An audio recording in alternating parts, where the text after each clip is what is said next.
Attention, Canadians. Do you feel disconnected from our current political system? This could be our last chance to take a real legal stand for our rights. It's time to shift the political power to its rightful owners, the Canadian citizens and Indigenous peoples of Canada. Dive into our history, understand the need for change, and embark on the quest for true democracy. Are you concerned about our nation's commitment to human rights and self-governance? The power shift to freedom aligns with vital treaties and international laws enabling us to claim our rightful place as collective head of state. We advocate legally replacing the Crown, King Charles III, and our partocracy system with a true democracy, the peoples as the true collective head of state with veto power over our governance, to ensure your voice counts more than party interests.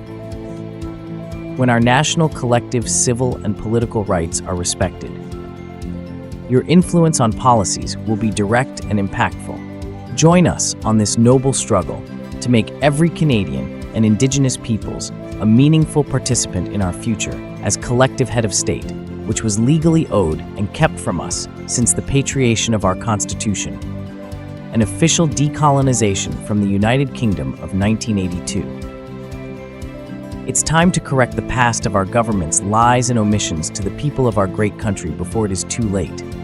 People 15 years old and over can sign our Canadian People's Referendum at canadianreferendum.ca and unite for our rights as the collective head of state in our Constitution. Together, we can be the example in reshaping Canada's future, not just for us, but for all peoples worldwide, once and for all. Are you ready to be part of this transformative movement? Join the Power Shift to Freedom movement by the Canadian People's Union and be part of a bold vision for Canada's future. Visit thecpu.ca for more details. Embrace and face the change required on your part to shape our future.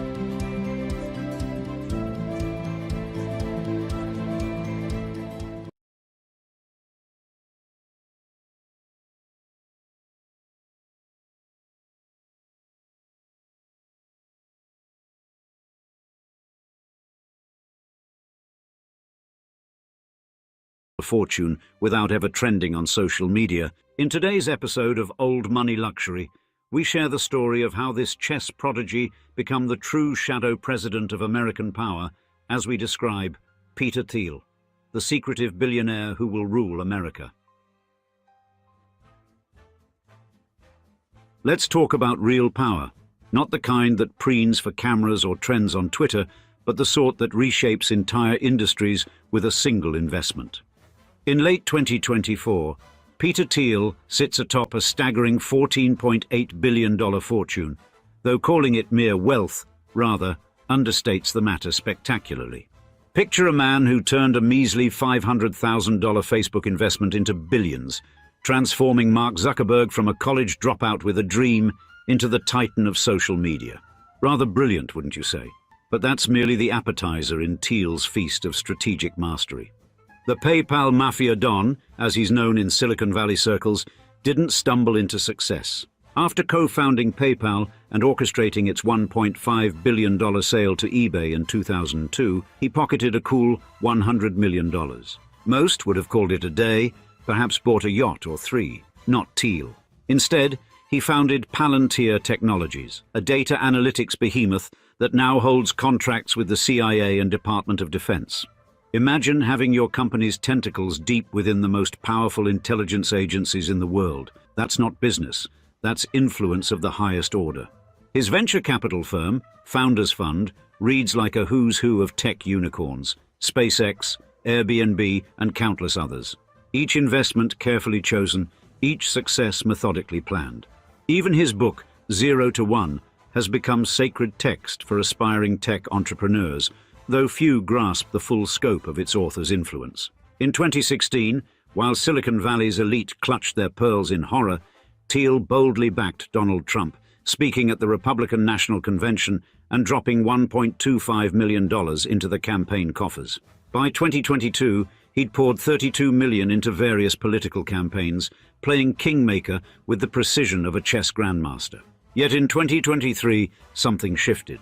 Thiel announced he wouldn't financially back any 2024 presidential candidates, a curious move for someone with such deep political pockets. Was it a retreat or a tactical repositioning? In classic Thiel fashion, he maintained his support, promising to continue, quote, in every other way possible, leaving the world to wonder what exactly that meant. Through his Thiel Fellowship, he's been quietly building an army of young innovators, paying them 6 figures each to skip university and pursue their entrepreneurial dreams. It's a direct challenge to traditional education and perfectly exemplifies Thiel's approach to disruption. And his Los Angeles mansion, sprawling across 1.3 acres near the infamous Playboy Mansion, serves as just one base of operations. With 9,000 square feet of calculated luxury, including a chef's kitchen that could service a small restaurant, it's hardly the dwelling of someone who craves the spotlight. No, Thiel's taste in real estate mirrors his approach to power, impressive yet purposeful. But to truly understand how a German-born chess prodigy transformed himself into Silicon Valley's most enigmatic power broker, we need to wind back the clock. The story begins far from the glittering tech campuses and political fundraisers, in a place where a young boy's mind was first shaped by international displacement and strategic thinking. Every transformative figure emerges from a specific historical and personal context, and for Peter Andreas Thiel, born in Frankfurt am Main on the 11th of October 1967, that context would prove extraordinarily formative. The child of Klaus Friedrich and Suzanne Thiel, his early years were marked by a pattern of displacement that would fundamentally shape his understanding of institutional systems and their malleability. When Peter was 1 year old, the family began their transformative journey across the Atlantic, settling first in Cleveland, Ohio. Klaus's work as a chemical engineer in various mining companies created an inherently nomadic existence, with young Peter and his younger brother Patrick Michael experiencing the kind of institutional fluidity that often breeds either adaptation or resistance.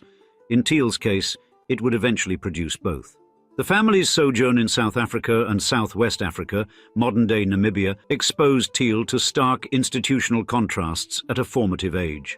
His experience at a Swakopmund school, with its mandatory uniforms and corporal punishment, provided an early education in institutional power dynamics. The practice of striking students' hands with rulers served as a visceral lesson in authoritarian control, one that would later fuel his philosophical resistance to uniformity and regimentation. Yet amid these dislocations, Thiel found sanctuary in realms of structured imagination. His deep engagement with Dungeons and Dragons and science fiction, particularly the works of Isaac Asimov and Robert A. Heinlein, offered alternative models of world-building. His profound connection to J.R.R. Tolkien's mythology, so deep that he would later name 6 of his companies, including Palantir Technologies and Mithril Capital, after elements from Middle-earth, suggested an early understanding of how narrative frameworks could shape reality. The family's 1977 settlement in Foster City, California, itself a testament to engineered possibility, built on reclaimed land from San Francisco Bay, marked a crucial stabilization. Here, Thiel's exceptional intellectual capabilities found fertile ground. His victory in a California-wide mathematics competition while at Bowditch Middle School signaled not just academic prowess, but a mind attuned to systematic thinking. At San Mateo High School, Thiel's intellectual framework began to crystallize. His engagement with Ayn Rand's philosophy coincided with his admiration for Reagan-era optimism and anti-communism, creating a distinctive fusion of libertarian thought and technological possibility. His selection as valedictorian of the class of 1985 marked not just academic achievement, but the emergence of a systematic worldview. The Stanford years proved decisive in unexpected ways. As an undergraduate, Thiel encountered René Girard, whose mimetic theory of human desire and competition would profoundly influence his understanding of social dynamics. When the university moved to replace its Western culture program with a culture, ideas and values course emphasizing diversity, Thiel responded by co-founding the Stanford Review in 1987. This conservative and libertarian newspaper, supported by Irving Kristol's funding, became his first exercise in institutional counter-programming. After completing his undergraduate studies in 1989, Thiel proceeded to Stanford Law School, graduating in 1992. However, the seeds of institutional critique planted during his undergraduate years, particularly through his intellectual engagement with Girard and his experience founding the Review, had already begun to germinate into something more profound, a systematic approach to understanding and reshaping institutional power. These varied influences, displacement, philosophical exploration, mathematical precision, strategic gaming, and mimetic theory, were coalescing into a unique analytical framework. The question that would drive the next phase of his life was clear. How could these theoretical insights be transformed into practical tools for institutional change? The path from institutional conformity to revolutionary change often begins with a moment of clarity. For Peter Thiel, that moment came in 1992, when his brief tenure at Sullivan and Cromwell revealed the stifling nature of corporate law's rigid hierarchies. Yet this wasn't merely a career pivot. It was the first step in a calculated transformation that would reshape the landscape of digital finance. After departing law, Thiel's journey led him to Credit Suisse, where he worked as a derivatives trader while moonlighting as a speechwriter for former United States Secretary of Education William Bennett. However, even Wall Street's frenetic energy couldn't contain his expanding vision. Therefore, in 1996, he returned to California, where the emerging dot-com boom offered fertile ground for systemic disruption. With financial backing from friends and family, Thiel raised $1 million to establish Thiel Capital Management.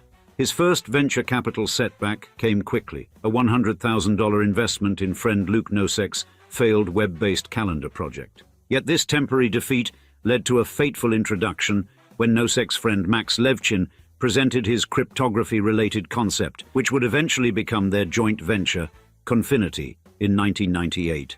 Confinity's initial focus on handheld device security soon evolved into something far more ambitious.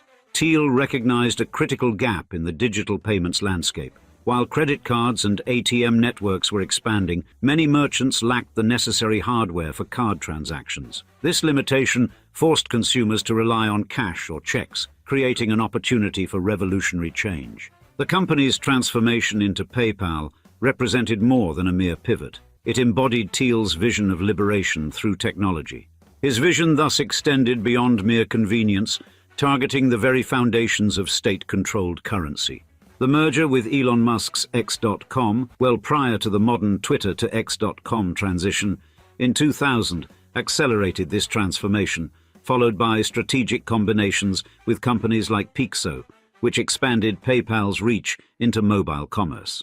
The company's February 2002 IPO culminated in a $1.5 billion acquisition by eBay later that year, with Thiel serving as CEO throughout. His 3.7% stake translated to $55 million, but the true value lay in the network of innovators that would emerge from this crucible. The PayPal Mafia, as this network came to be known, would go on to found or lead transformative companies including Tesla, SpaceX, LinkedIn, and YouTube. Thiel's role as the Don of this influential group positioned him perfectly for his next revolutionary move. In 2004, his prescient $500,000 investment in Facebook for a 10.2% stake would multiply into billions, establishing him as Silicon Valley's most visionary investor.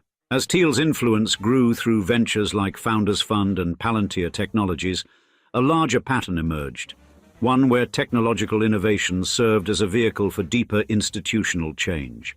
The question now wasn't just about building successful companies, but about reshaping the very foundations of economic and political power. Now, in the disorienting aftermath of 9/11, as America grappled with questions of security and surveillance, Peter Thiel would conceive something more ambitious than mere technological innovation. He envisioned an alternative power structure that would operate in the spaces between government authority and private enterprise. Palantir Technologies, founded in 2003, emerged not just as a company, but as an instrument of institutional infiltration. its name drawn from Tolkien's all-seeing stones, serving as an almost prophetic gesture toward its future reach. While Silicon Valley's established powers initially dismissed the venture, with Sequoia Capital's chairman Michael Moritz doodling through their pitch meeting, this rejection merely reinforced Thiel's conviction that true power lay in operating outside conventional channels. The CIA's venture arm, In-Q-Tel, proved more prescient, providing $2 million in early funding. Thiel, understanding the stakes, committed $30 million of his own capital, positioning Palantir at the intersection of state power and private enterprise. The company's evolution over 3 years of development revealed Thiel's deeper strategy. Rather than pursuing pure artificial intelligence, Palantir proposed intelligence augmentation, a methodology that would embed human analysts within vast data networks. This approach wasn't merely technical. It represented a new philosophy of power, one that would ultimately blur the lines between corporate interests and state surveillance. Palantir's first major demonstrations of power came through the exposure of Chinese cyber espionage networks, GhostNet and Shadow Network in 2009 and 2010. These revelations, while positioned as security triumphs, also showcased Palantir's ability to operate as a quasi-state actor, conducting international intelligence operations outside traditional governmental frameworks. By 2014, with Thiel as the largest shareholder, Palantir had evolved into something unprecedented, a private entity with deep access to governmental data systems, its tentacles extending from counter-terrorism to healthcare analytics. The COVID-19 pandemic further cemented this position, with Palantir's Tiberius system managing vaccine distribution, demonstrating how private power could become indispensable to public function. The company's 2020 public listing and subsequent inclusion in the S&P 500 by 2024 masked a more significant transformation, the emergence of what critics termed a shadow state, where Palantir's algorithms increasingly guided government decisions, from military operations to immigration enforcement. The company's support of Ukraine's military efforts and its expanding AI platforms further blurred the lines between corporate and state power. Today, Palantir stands as the cornerstone of what some observers describe as Thiel's counter-elite strategy, the creation of parallel power structures that operate alongside and increasingly supersede traditional institutional authorities. Through this lens, Palantir represents not just a successful company, but a new model of power projection, one where private entities possess capabilities once reserved for nation-states. Yet, Thiel's institutional influence extends far beyond Palantir's digital dominion into the realm of direct political power, most notably through his protege and soon-to-be Vice President J.D. Vance. Their relationship, which began when Vance attended a Thiel speech at Yale Law School in 2011, evolved from mentorship to a powerful alliance that would reshape American political dynamics. Thiel's guidance took Vance from aspiring lawyer to venture capitalist at Mithril Capital, and eventually to establishing his own firm, Naria Capital, with Thiel's backing. The transformation from business partnership to political powerhouse accelerated when Thiel orchestrated a crucial meeting between Vance and Donald Trump at Mar-a-Lago in 2021.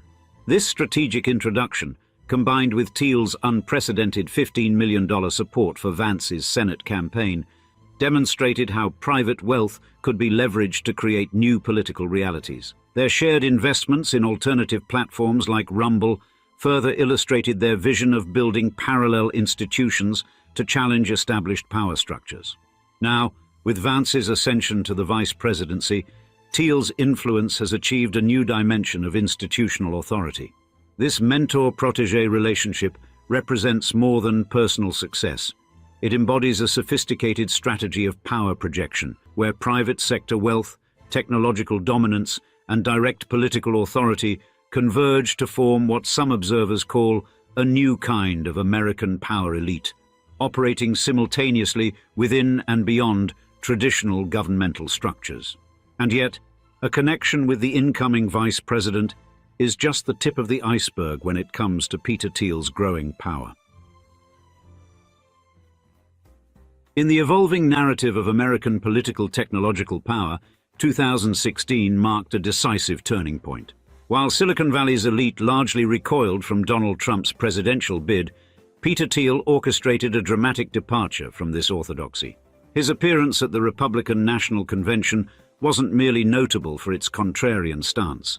As the first openly gay speaker to address the RNC from the main stage, Thiel demonstrated his characteristic willingness to transcend conventional political categorizations.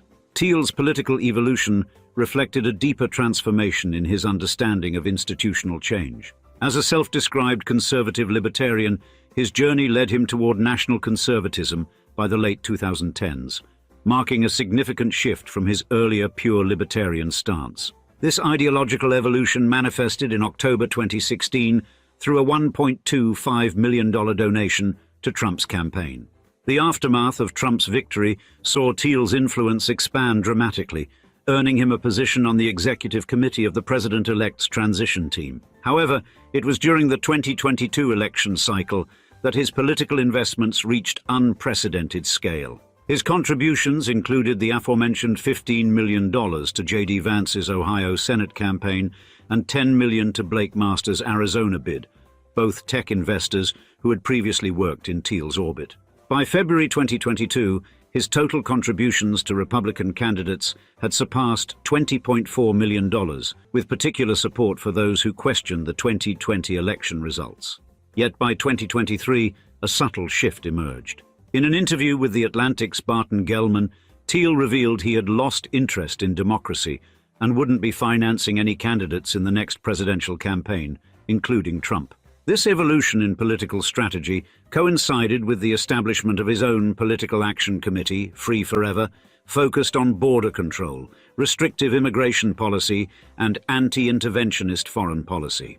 Throughout this period, Thiel maintained his technological power base through Palantir, and, through Founders Fund, he maintained substantial positions in artificial intelligence, biotechnology, and defense technology, sectors that increasingly shaped national security discussions.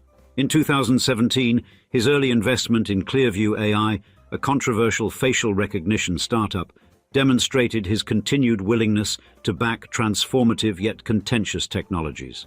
This fusion of technological innovation and political influence created a new model of power projection in American politics. While many Silicon Valley figures carefully separated their technical and political activities, Thiel demonstrated how technological expertise could be explicitly leveraged for political impact, fundamentally reshaping the relationship between Silicon Valley and conservative politics. Yet by 2024, Peter Thiel's trajectory would present a fascinating study in institutional influence and strategic adaptation. With an estimated net worth of $11.2 billion according to the Bloomberg Billionaires Index, Thiel's recent maneuvers suggest not so much a retreat as a calculated recalibration of how power is best wielded in an increasingly complex technological landscape.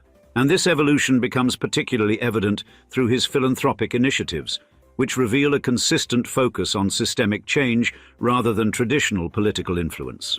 The Thiel Fellowship, offering $100,000 grants to young innovators willing to forego traditional education, represents a direct challenge to established academic institutions. And his philosophical evolution extends beyond mere supposed political disengagement. Through the Thiel Foundation's various initiatives, including breakout labs and its support for artificial intelligence research, he has maintained his commitment to transformative technologies while shifting away from direct political advocacy. His early backing of OpenAI and substantial contributions to life extension research through the Methuselah Mouse Prize Foundation, over $7 million as of 2017, demonstrate this persistent focus on technological solutions to societal challenges. The geographic diversification of his assets further illuminates this strategic shift. Beyond his San Francisco residence, Thiel's acquisition of New Zealand citizenship in 2011 and his 193-hectare estate near Wanaka, classified as sensitive land, suggest a global perspective on institutional influence. This international positioning, combined with his deep ties to various government agencies through Palantir Technologies, which began with CIA venture capital backing, reflects a sophisticated understanding of power projection in the digital age. Yet perhaps most revealing, is his evolving approach to political engagement. In a 2023 interview with The Atlantic, Thiel expressed his disillusionment with democratic processes, announcing his withdrawal from political funding for the 2024 presidential campaign. This shift coincides with the establishment of Free Forever, his political action committee focused on specific policy objectives rather than individual candidates. Through Founders Fund and Mithril Capital, named after Tolkien's fictional metal, reflecting Thiel's enduring appreciation for mythological frameworks, he maintains significant influence in shaping technological development. His prescient recognition of cryptocurrency's disruptive potential, marked by Founders Fund's calculated entry into Bitcoin in 2017, reveals a pattern more unsettling than mere market insight. Each investment appears as another piece in an elaborate chess game, where the stakes extend far beyond financial returns to the very architecture of social control. As America wrestles with unprecedented technological disruption, Thiel's strategic withdrawal from public view masks a more sophisticated form of influence. His evolution from PayPal revolutionary to political kingmaker and back to technological puppet master demonstrates not just the fluid nature of power, but also its possible consolidation into ever more subtle and unaccountable forms. And now, we'd love to see you in the comments. How familiar were you with Peter Thiel before this video? And what is your opinion of him?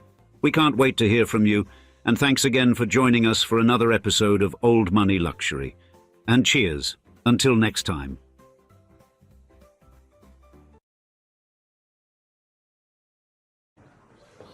Hello, everybody. Mr. President, welcome. Thank you. Nice to see you. Some very familiar faces. Well, thank you very much, and it's an honor to be here today. We have first full day as president. We're back, and we had a great first term, but we're going to have an even better second term, and I think we're going to do things that people will be shocked at. We're starting off with tremendous investment coming into our country at levels that nobody's really ever seen before, and they're very happy with the fact that I won the race and that they feel confident in their investments. And it's big money and high quality people. So my first day back from having a nice life, it's my honor to welcome three of the world's leading technology CEOs. And in the case of Larry Ellison, it's well beyond technology. He's sort of CEO of everything. He's an amazing man, an amazing business person. But to announce the largest AI infrastructure project by far in history, and it's all taking place right here in America. As you know, there's great competition for AI and other things, and they're coming in at the highest level. We're joined by Oracle Executive Chairman Larry Ellison, SoftBank CEO, my friend Masa Yoshi-san, and CEO of OpenAI, and I would say the by far the leading expert based on everything I read, Sam Altman. So that's great that you're coming in together. That's a massive group of talent and money. Together, these world-leading technology giants are announcing the formation of Stargate.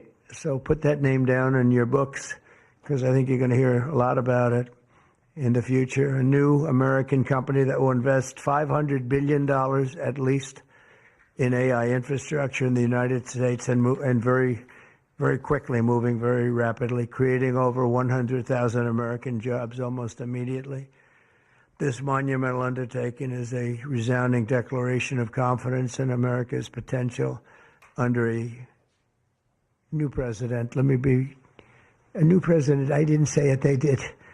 So I appreciate that, fellas. But it'll ensure the future of technology. What we want to do is we want to keep it in this country. China is a competitor and others are competitors. We want it to be in this country, and we're making it available.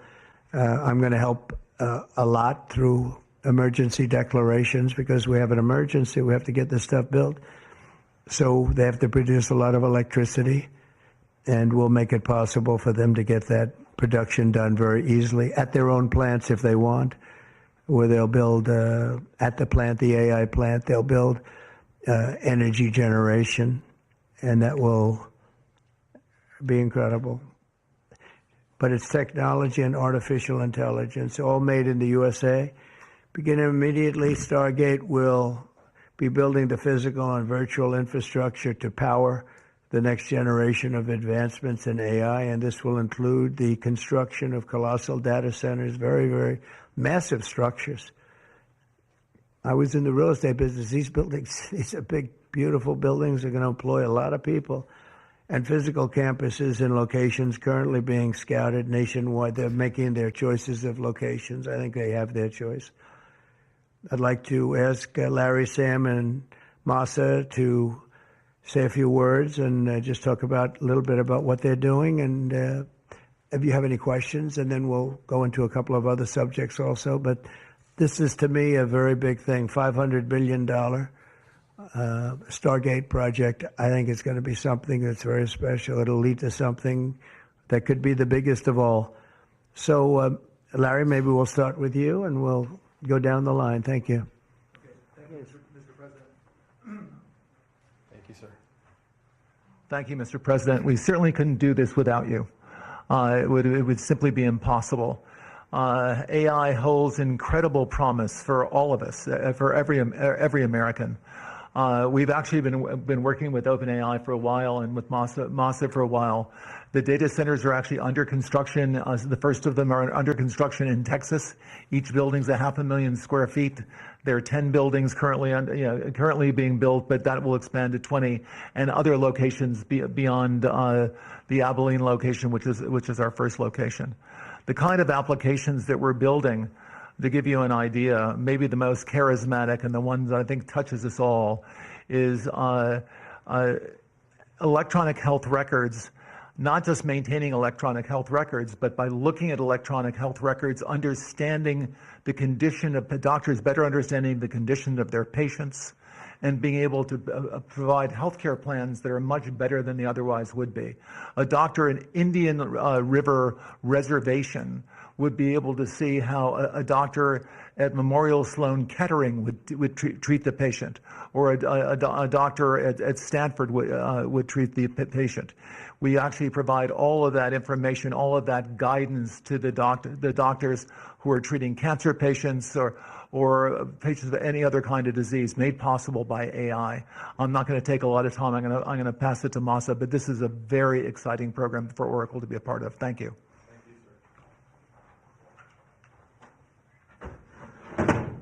Thank you. That would be helpful. That's good. That's great. I feel tall now. Thank you. Well, Mr. President, last month I came to celebrate your winning and promised that we will invest $100 billion. And you told me, oh, Masa, go for 200. Yeah. Now I came back with 500. Because this is the, as you said yesterday, this is the beginning of golden age of America. This is one great example, I think, right? We wouldn't have decided to do this. I think so. This is the beginning of golden age. We wouldn't have decided unless you won. And yesterday we agreed, we signed to make this happen. That's great. Because of this day. Very nice. So we would make this happen. We would immediately start deploying $100 billion with the goal of making $500 billion within next 4 years, within your term. Yeah. Right? Because of your success. So we are very, very excited to do this. And our partner is, of course, SoftBank, OpenAI, Oracle, and additionally investing partner with MGX. On top of that, we have the technology partner NVIDIA, and of course Microsoft has been very, very supportive to Sam and continue to support all our success. This is not just for business. As Larry said, this will help people's life.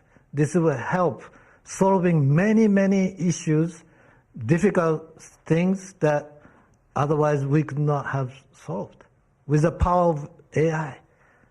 I think AGI is coming very, very soon.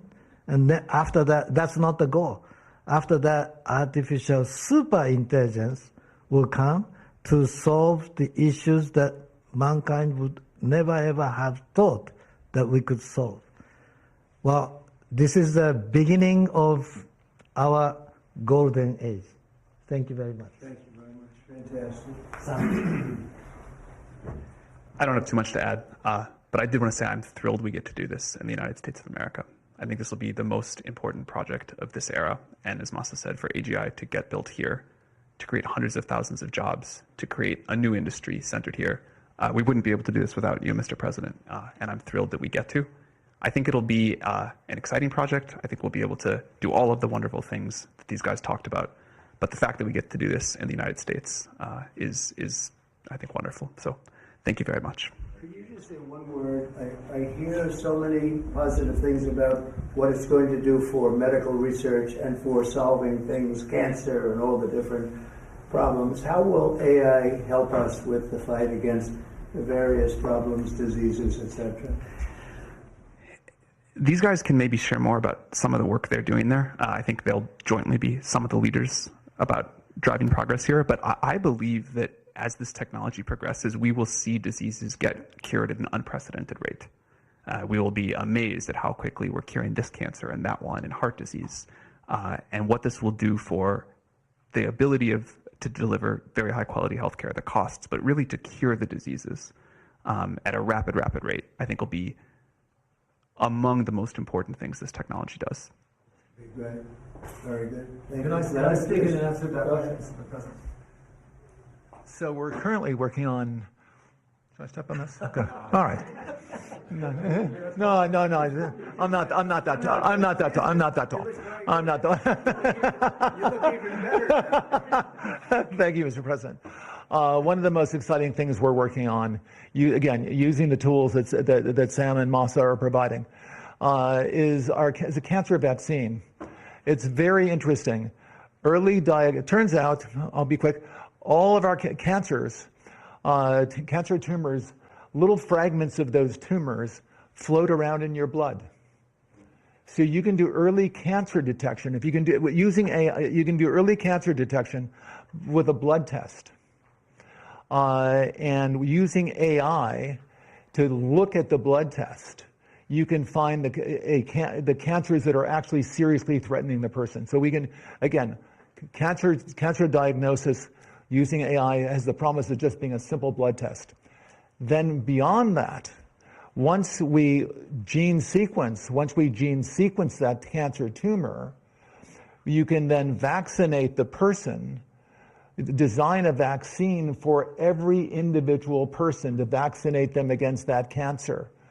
And you can make that vaccine, that mRNA vaccine, you can make that robotically, again using AI, in about 48 hours. So imagine early cancer detection, the development of a cancer vaccine for your particular cancer aimed at you, and have that vaccine available in 48 hours. This is the promise of AI and the promise of the future. Great. Thanks.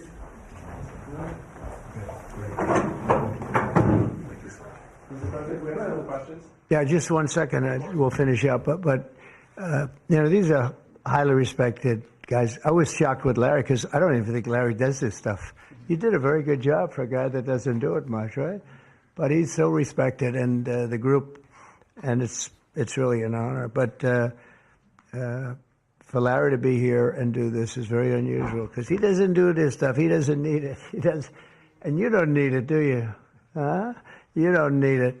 But I think it's an honor to the country. It's a great honor that this group, these are the top people, that they're going to do it, and they're going to do it here, and we're going to make it as easy as it can be. A $500 million Stargate project comes in addition to a separate pledge between 100 and $200 billion from, as we know, from Massa. We talked about before. Also 20 billion from DMAC, which was great. And we have many others that are coming. Some I just announce it. It's easier, but with some, I know them and they're so highly respected, I'd rather do it this way. Many would like to do it this way, but we're letting the world know what's happening. This is money that normally would have gone to China or other countries, but in particular China. In total, before the end of my first full business day in Washington in the White House, we've already secured nearly $3 trillion of new investments in the United States, and probably that's going to be 6 or 7 by the end of the week. Tremendous amounts of money are coming in for many things other than even AI. AI seems to be very hot. It seems to be the thing that a lot of smart people are looking at very strongly. And our country will be prospering like never before. I think that's true, and it's going to be the golden age of America. As I say, yesterday we had the most ambitious, action-oriented day of any administration in history. No, there's never been a first day like yesterday, as you know. I signed a sweeping slate of executive orders to stop the invasion of our borders. I launched a government-wide effort to defeat inflation and bring down the cost of daily life and bring down the cost of energy, magnificently bring it down. And when energy comes down, Larry, I'd say generally speaking, when energy comes down, everything else comes down. The prices of food and the prices of everything else come down. Energy is that's the big baby. And we declared a national energy emergency to drill, baby, drill, our term that we use. We're going to drill, baby, drill like never before. We ended destructive DEI mandates across the federal government and returned our country to a merit-based system and a common sense system.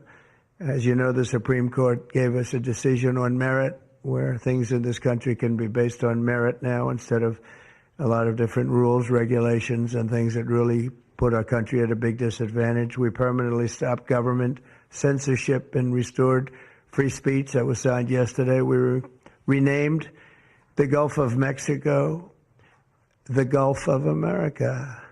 Sounds so beautiful, the Gulf of America, and returned the name of a great president, William McKinley, to Mount McKinley. They took off the name, and he was actually a great president. He was a very, very successful businessman. He ran for governor of Ohio. He won and did a great job as governor, ran for president, and he won. He was assassinated, ultimately, in his second term, unfortunately. But he was the tariff king, and I don't think he was as bad as I am. I think I believe in him even more than him, but he believed in him very strongly. And he raised massive amounts of money. Our country was at its richest from 1870 to 1913. We had the most. That was when we were the richest, relatively speaking. We were the richest during that period of time. That was tariffs from other countries. And our administration's moving with unprecedented urgency and speed to confront every single crisis facing us, and we'll get the job done. And again, I want to thank Sam and Massa and Larry for being here. It's an honor to have them. Noor bin Laden, thank you. You were up very late with us last night going through Stargate. And folks, the Stargate thing's very controversial. We're going to get more to that this weekend to talk about it. But the President Trump's there to herald the new golden age of America. Are they buying in Davos today, Noor bin Laden?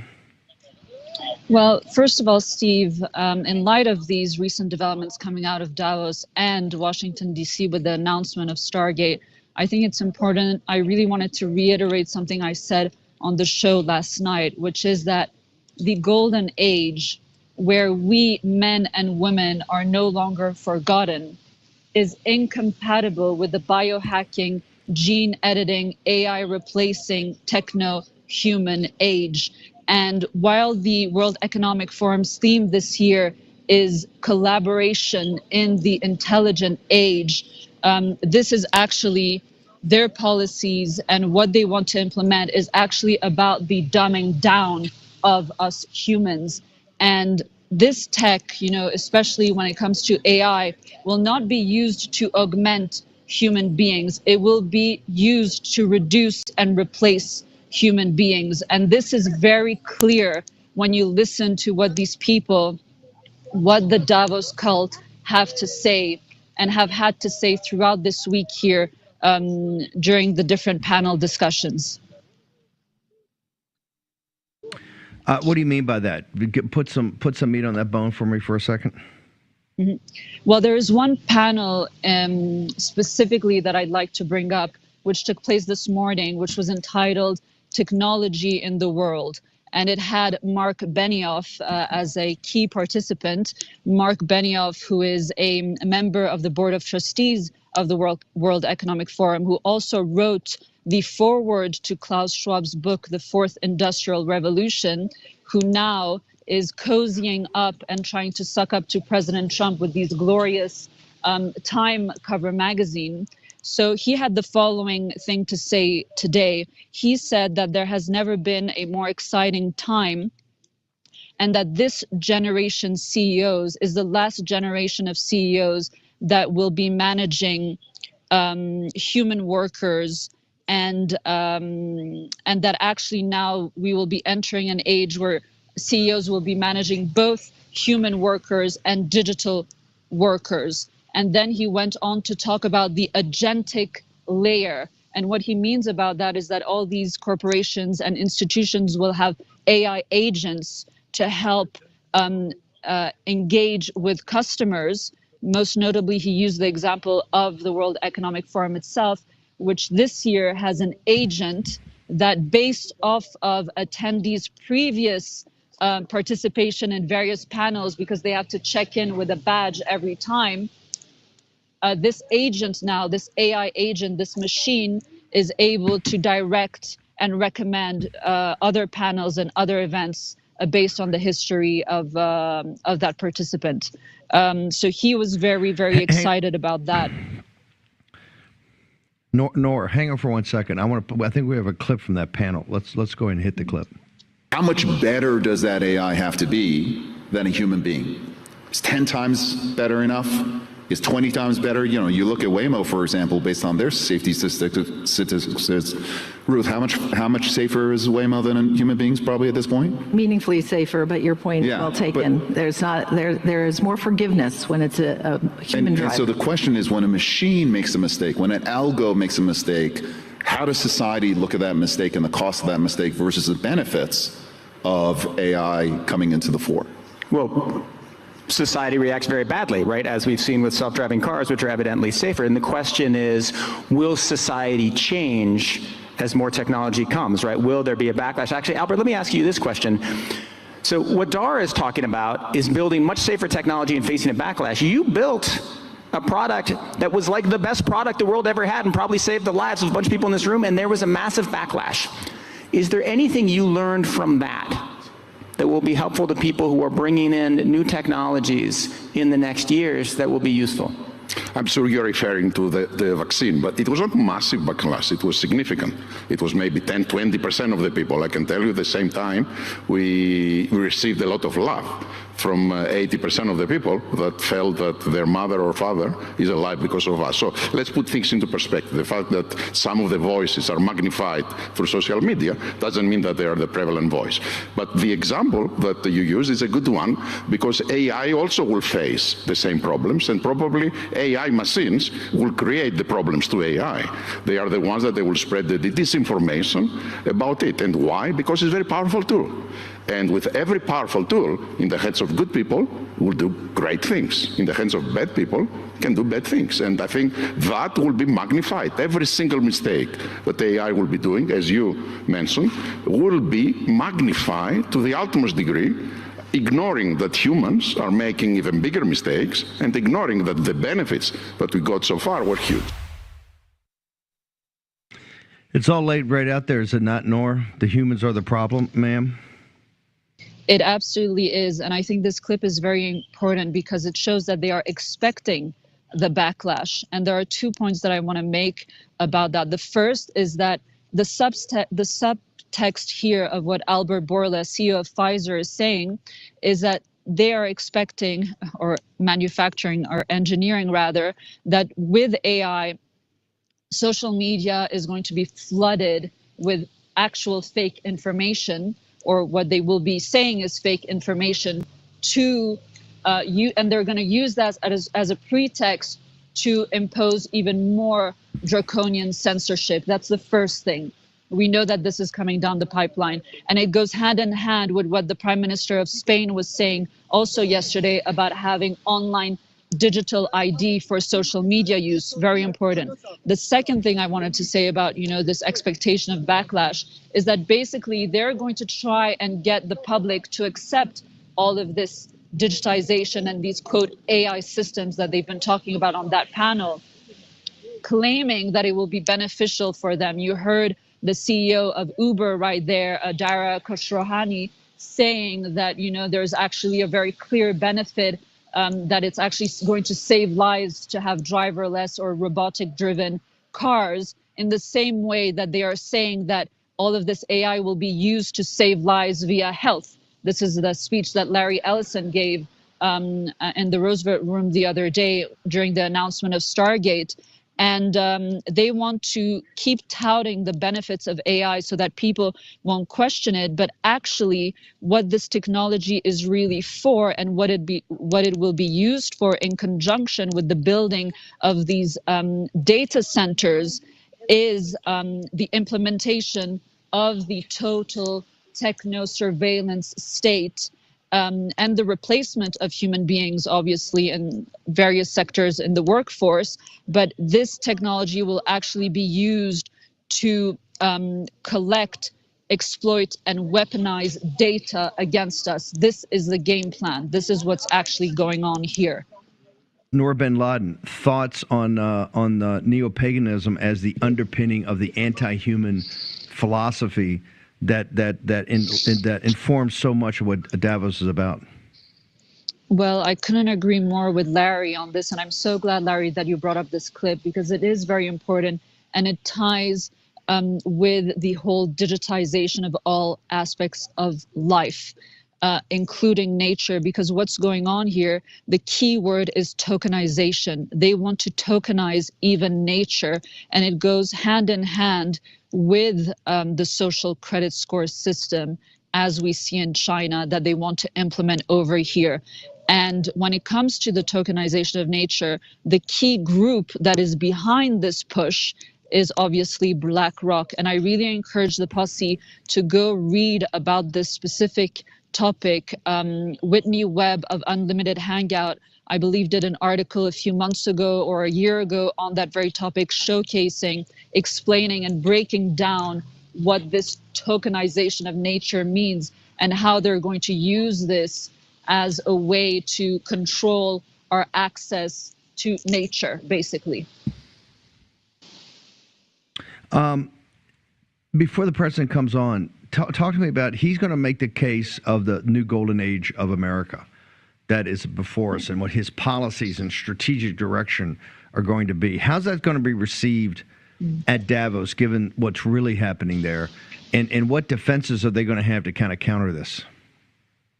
Listen, I'm very, very much looking forward to listening to the president's remark. We're used to incredible speeches from him, thinking about 2018, 2019, specifically these two addresses at the United Nations General Assembly were just absolutely amazing. Also, previous speeches he gave here in Davos to the Davos cult. He has this ability of just throwing in their faces the fact that what they're doing is, as Larry mentioned, anti-human. And I would just like to remind the posse of one key statement that President Trump made in one of those speeches, which is that the future doesn't belong to the globalists. The future belongs to patriots. And I'm really hoping that this is the type of messaging that we're going to hear today from the president. The people who are running the show, they are a cult. If I may, they absolutely are. And you just need to look at the chain of command of that upper caste that are in charge of running the WEF. You look at Klaus Schwab, who was mentored by Henry Kissinger, who he himself was mentored by William Yandell Elliott at Harvard. And you can trace back over a couple hundred years the globalist cult. And it is an intergenerational plan, which makes it, which is one of the key characteristics of what we would define as a cult. It's a philosophical and ideological, how you say, group that is being perpetuated over the years to reach their end goal of, total control, total centralization of power. I want to go, Nor, jump in here, and I'll go back to Larry. I want people to understand the structure of Davos. They go for 4 or 5 days, I think. And what you see there is these panels. We took the cut earlier from a panel, and then you have some individual talks. This is the way ideas have consequences, folks. You know that better than anybody. You have been the manifestation and the power of the ideas of the Trump movement, the power of the MAGA movement, a counter-narrative to the neoliberal, neocon, globalist that have run the United States for God knows how long, decade after decade after decade. This populist nationalist has ideas too. Our ideas have major consequences. Now, they've got to be acted upon. That's why we give you actionable information here at the War Room. But in Davos, you have many different ideas. They have geopolitics. They have the economy. They have, like Larry just showed you, big picture ideas about the personhood of nature. But Nora, you've been going for years. Walk us through everything that kind of goes on at Davos, and it's simultaneous. You can dip into this panel. You can go to this. You can see this main speech. Walk us through what it's like to have a day at Davos, ma'am. Well, as you mentioned, there are multiple panels going on at the same time, which makes it quite hard, to cover live, because you can't have, you can't be watching multiple panels at the same time. But right now, I think there are 4 or 5 panels going on. To give you an example, and it starts very early in the morning. I think the first panel starts at 8 or 8:30, and it runs until about 6 p.m. So it's jam-packed, the schedule over here. And as I mentioned, several times before, this is very much the PR operation of the globalists. This is where they get to share with the public what their plans are, what they're working on, and the overall agenda. And you have, some of the most important, well, that's a misnomer, but the most important minions of the globalist cult that come to share the messaging with us, the plebs. And just to name a few examples, but you had, world leaders, you had Zelensky, you had Prime Minister of Spain, as I mentioned, you had the Chancellor of Germany, you had Ursula von der Leyen of the European Commission. Obviously, like every year, the UN Secretary General, Antonio Guterres, and United Nations Secretary General Tedros Ghebreyesus, Director General of the WHO, was supposed to speak yesterday, but he didn't show up. Mark Rutte, the newly appointed Secretary General of NATO, as well, was here and participated in several panels, as did Al Gore, touting his nonsense and fake data about climate change for I don't know how many years running now. So, when they talk about misinformation and disinformation, speaking specifically about Al Gore, he represents, he's the epitome of sharing misinformation and disinformation, I would say, here in Davos. Noor bin Laden, American nationalism right there, pulled out of the Paris Climate Accords, pulled out of World Health Organization. Your takes on this, ma'am?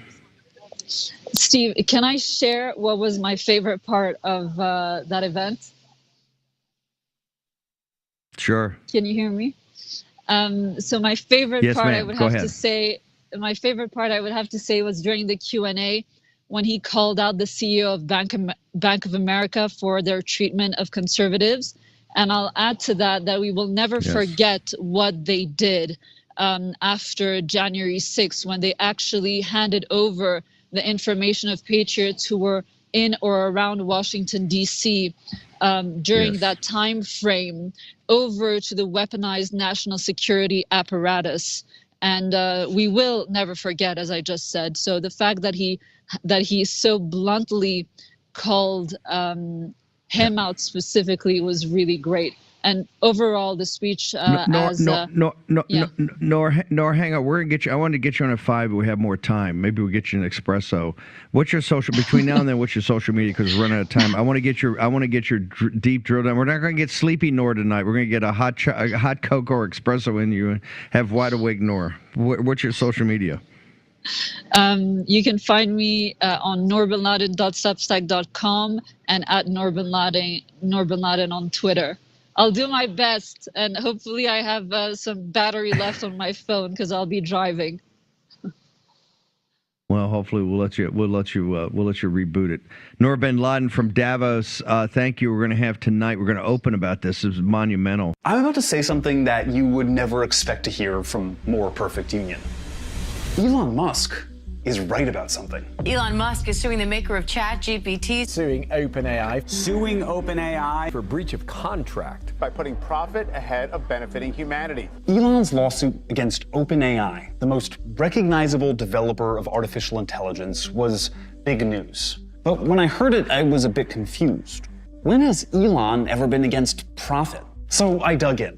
I read and I watched far too much of these guys talking about AI. I think that AI will be a technological revolution on the scale of the agricultural, the industrial, the computer revolution. AI is about to revolutionize digital biology and genomics and transportation and retail. Artificial intelligence, it is a renaissance. This is a world-changing set of advances. By the time these lawsuits are decided, we'll have digital God. So, digital God. I noticed three things. That the rise of AI is inevitable, that it will change everything about our lives, and that there's a war brewing between a handful of billionaires to seize control of it.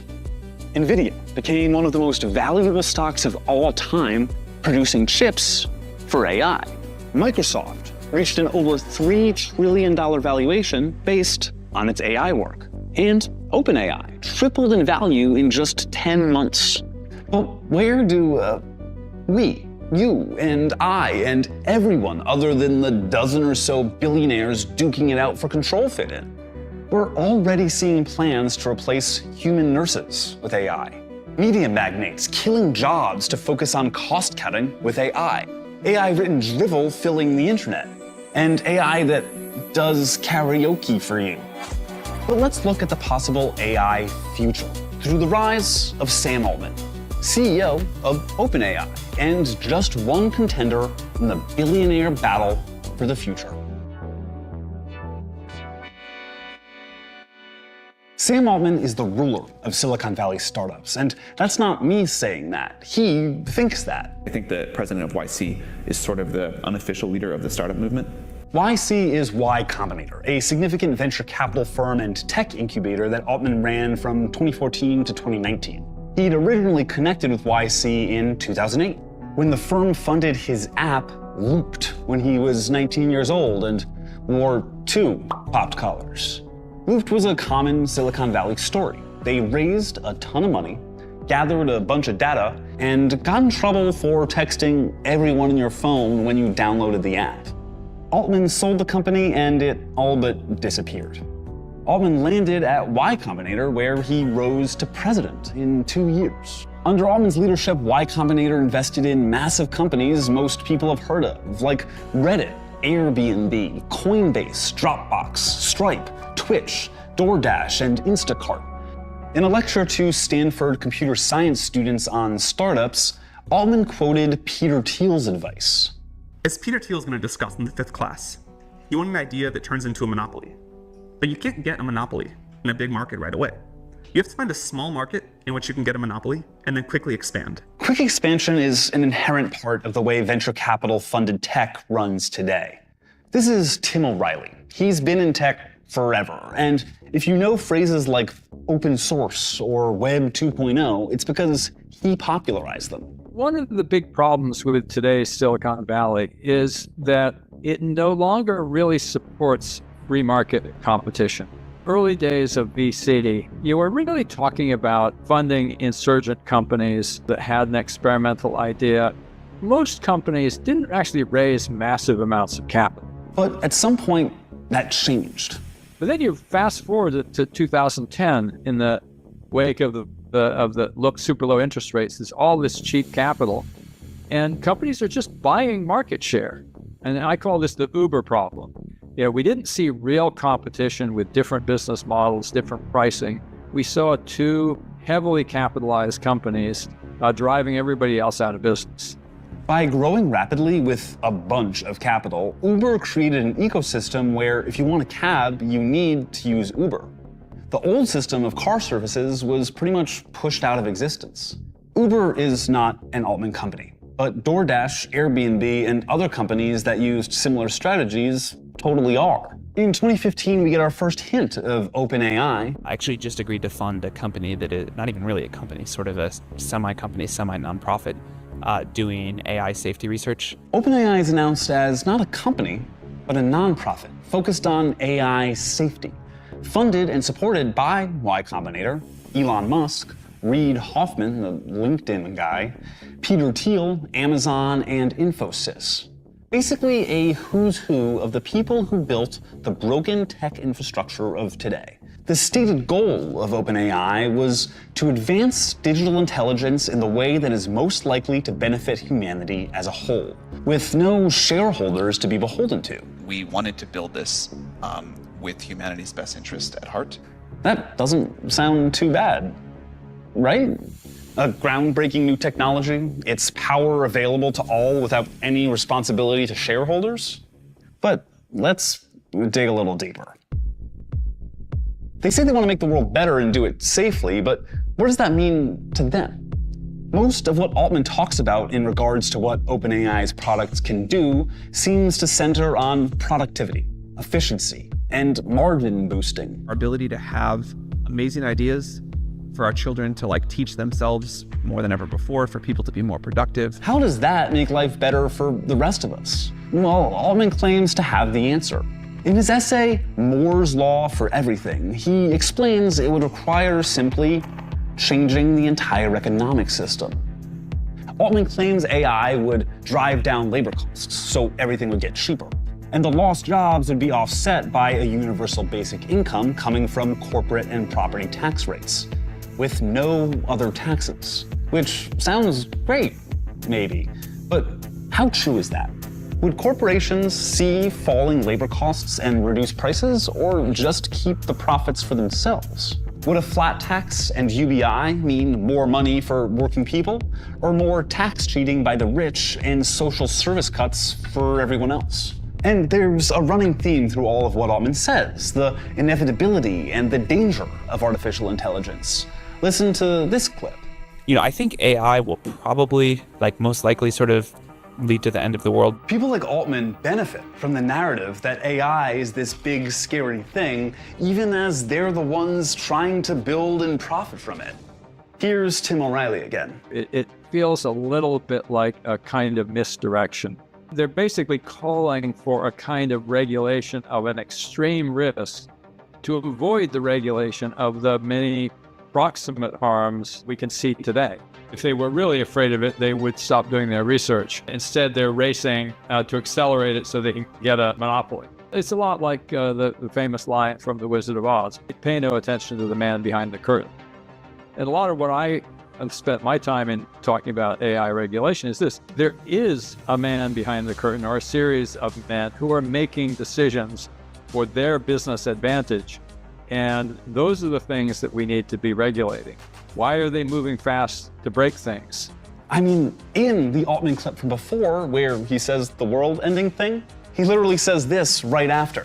I think AI will probably, most likely, sort of lead to the end of the world, but in the meantime, there will be great companies created with serious machine learning. Companies. See, it's right back to profit. But hold on, isn't OpenAI a non-profit? Not anymore. Just 3 years after the founding of OpenAI, they transitioned to something they're calling mixed profit. To do what we needed to go do, we had tried and failed enough to raise the money as a nonprofit. We didn't see a path forward there. So we needed some of the benefits of capitalism, but not too much. And the new board of OpenAI is rife with the profiteers who've been extracting value from working people for decades. They're also not open. None of this stuff is just simply available. Sure, an old version of ChatGPT is free and kind of fun sometimes, But OpenAI's real product is enterprise software, doing partnerships with other giant tech companies, and loads of stuff we don't even know about, defense contracts included. OpenAI has a product to sell, a product they see as having inevitable, near-universal proliferation, which is a pretty damn good business plan, but it's dangerous for the rest of us. You remember what Tim O'Reilly said about the Uber problem? Here's how it applies to AI. All of the smaller AI firms are already starting to fold because there are a couple in the form of OpenAI and Anthropic that are incredibly heavily funded, that have tens of billions of dollars of capital. And we don't know that they're the best companies. We just know that they're the ones that big investors picked up early.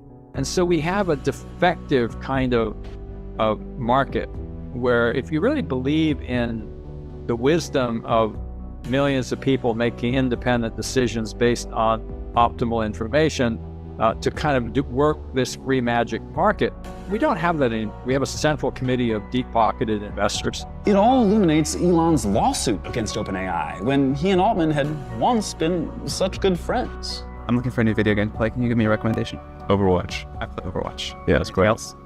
I named it OpenAI after open source.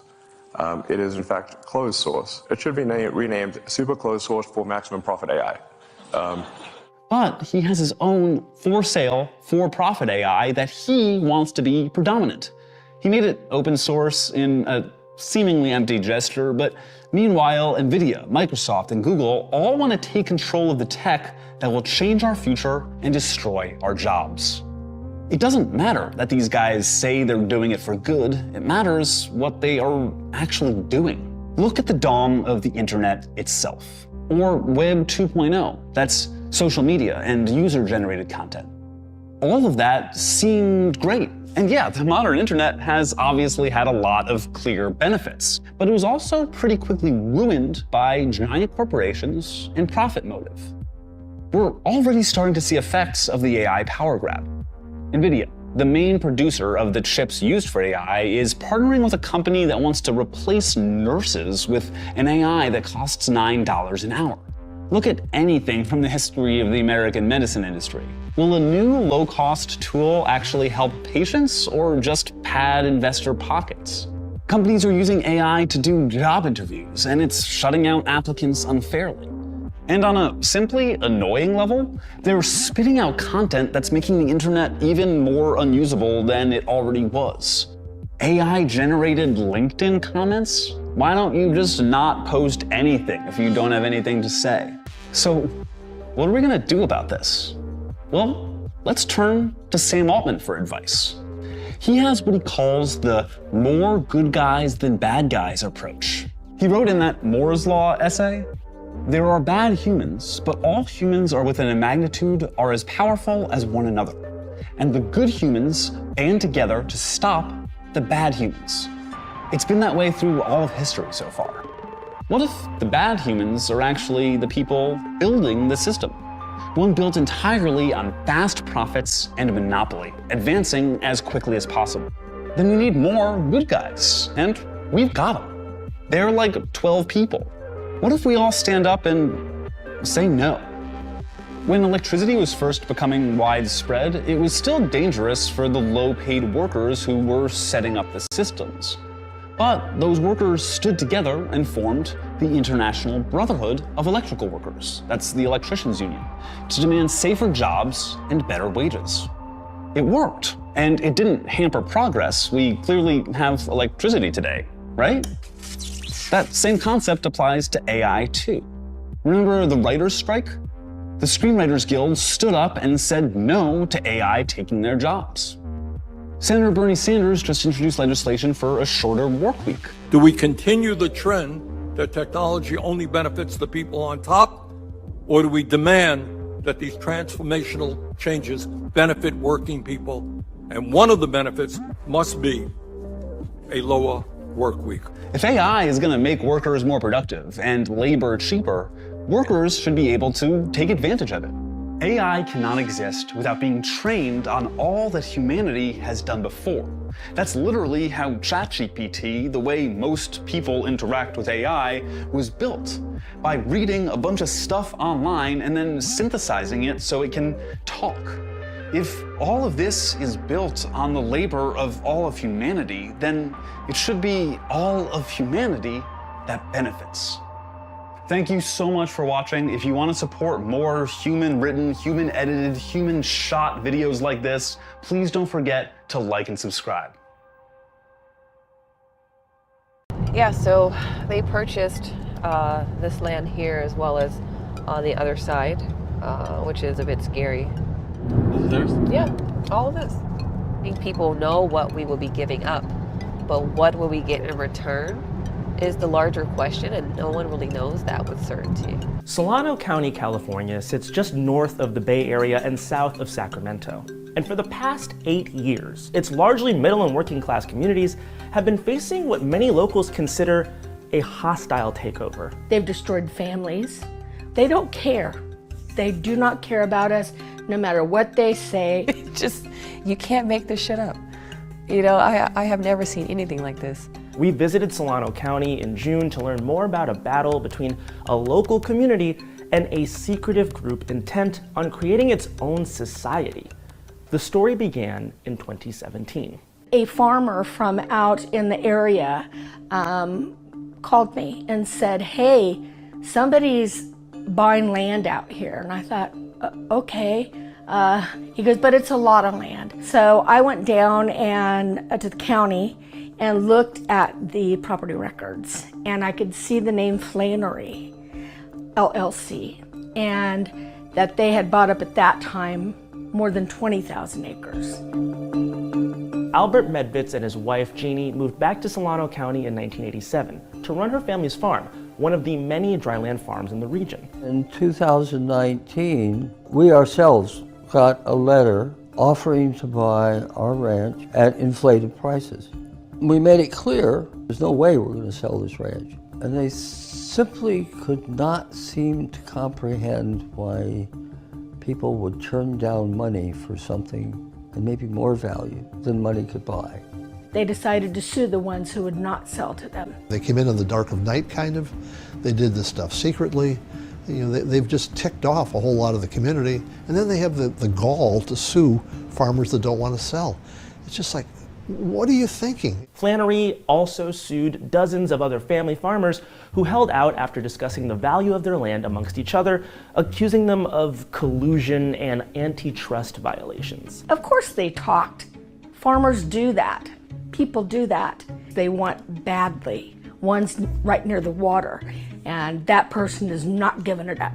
So these farmers, what's happened is they are going broke trying to fight back against these billionaire boys. It has just been agonizing. There were so many people who were wounded by this. The buyers maintained a veil of secrecy around their identity until August 2023.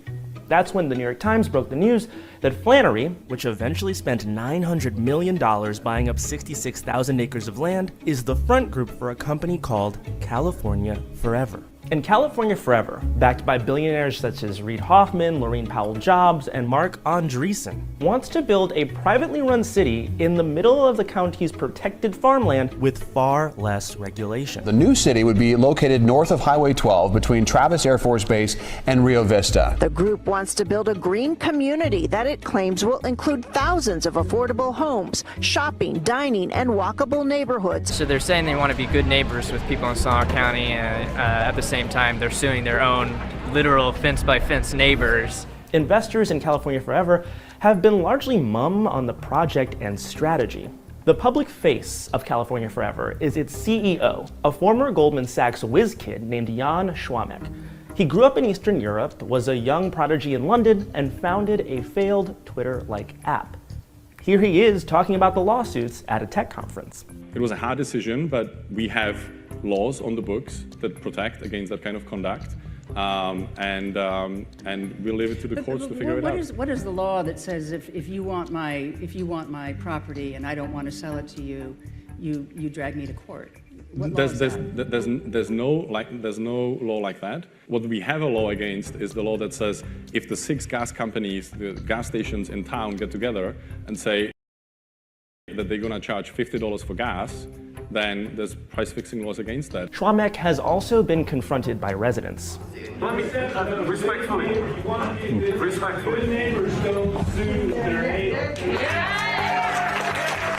I cannot tell you how much hatred I have for these people. Just hatred. Schwamek was crude and did not understand that he would have had a much better reception if he had talked to people. Schwamek self-published a book in 2009 titled Racing Towards Excellence, which summed up his personal outlook with a misquote attributed to Ayn Rand. Quote, "The question isn't who's going to let me, it's who's going to stop me." The stakes are sky high, both locally and for the nation. If the project goes through, a precedent will be set with billionaires able to buy their way through community resistance and create their own privately held societies. And if that sounds exaggerated, it's already in progress elsewhere. Legacy systems of governance keep individuals from reaching their full potential. Andreessen, one of California Forever's billionaire tech investors, is also an investor in a company called Pronomos, which is trying to build its own radical tech cities around the world. In Honduras, Pronomos purchased land unbeknownst to locals in order to build Prospera, a libertarian, Bitcoin-powered city. And now that the country wants them out, the company is suing to establish autonomy. Prospera has had a very negative impact on our community. But the mental stress that we are under, we don't know when our home will be taken from us. Prospera is being very slowly built along the ocean in an area with some existing infrastructure. California Forever brings the idea to the US with just as much mystery and libertarian zeal. I first met Jan. He came to City Hall and met with me, and I had my city manager there as well. And the one thing that's always stuck out with me in that discussion was we asked him, what kind of governance are you talking about if you're making a city? And he said, we're going to do something completely different. It won't be what you're used to. And we asked him to go a little further, and he did not. But it wasn't going to be like a city council kind of thing. I think the biggest disadvantage will be to the individuals in the new community because you don't have an elected official to hold accountable. You don't have anyone that you can directly communicate your concerns to. This is a key promise of the so-called network state movement, a tech separatist effort to create private, self-governed utopias. Schwamek has claimed he isn't interested in the movement, but several of California Forever's top investors are involved, and its creator called the would-be city a prime example of his idea. The network state is about the book, is about the bare land version of it, right? Which is already being tried. You're seeing it in Northern California. Donald Trump, supported by Andreessen and other Silicon Valley libertarians, has a similar plan, but he calls them freedom cities. No, you can't serve two masters, is my opinion. So one will always suffer. Either you'll answer to the people that you're serving or your investors, but you really can't do both. Schwamek has talked repeatedly about removing regulations around building, which is key to the network state's self-government plan and a dream for developers. And when I look at all of these plans or places that I visited, I often wonder, was the original vision somehow more radical? And then it got watered down because the fire department said something and the city said something. I don't believe that this is just going to be a development. I think this is going to be an experiment about forms of governance. And when you have somebody like Mark Andreessen writing the Techno-Optimist Manifesto, claiming that words like sustainability are a curse on society, I think that's extremely exaggerated. When we spoke with Solano County locals and officials, they voiced some similar concerns about the proposed city, its size, and how it impact the generations of residents. My fear is that building a development like this, where it could be up to 400,000 people in a county of 450,000 people, it's not being built for the people of Solano County. And we have to deal with the consequences. We have to deal with the congestion on Highway 12. We have to deal with the increase in taxes that could possibly happen or occur. We have to deal with, if we're in a drought year, how is water going to be re-rationed? There was uncertainty about promises made to working class residents. They're flat out lying to people about what it is. And worry about California Forever's impact on the environment and economy, which was validated when the Solano County Board of Supervisors released an economic impact study. The report was prepared ahead of a November ballot initiative to change zoning laws to allow the city's construction to begin. Polling already showed mass opposition to the plan. Then this happened. California Forever announcing today its East Solano plan will no longer be on the ballot in November. Now the company is promising to make adjustments and try again in 2026.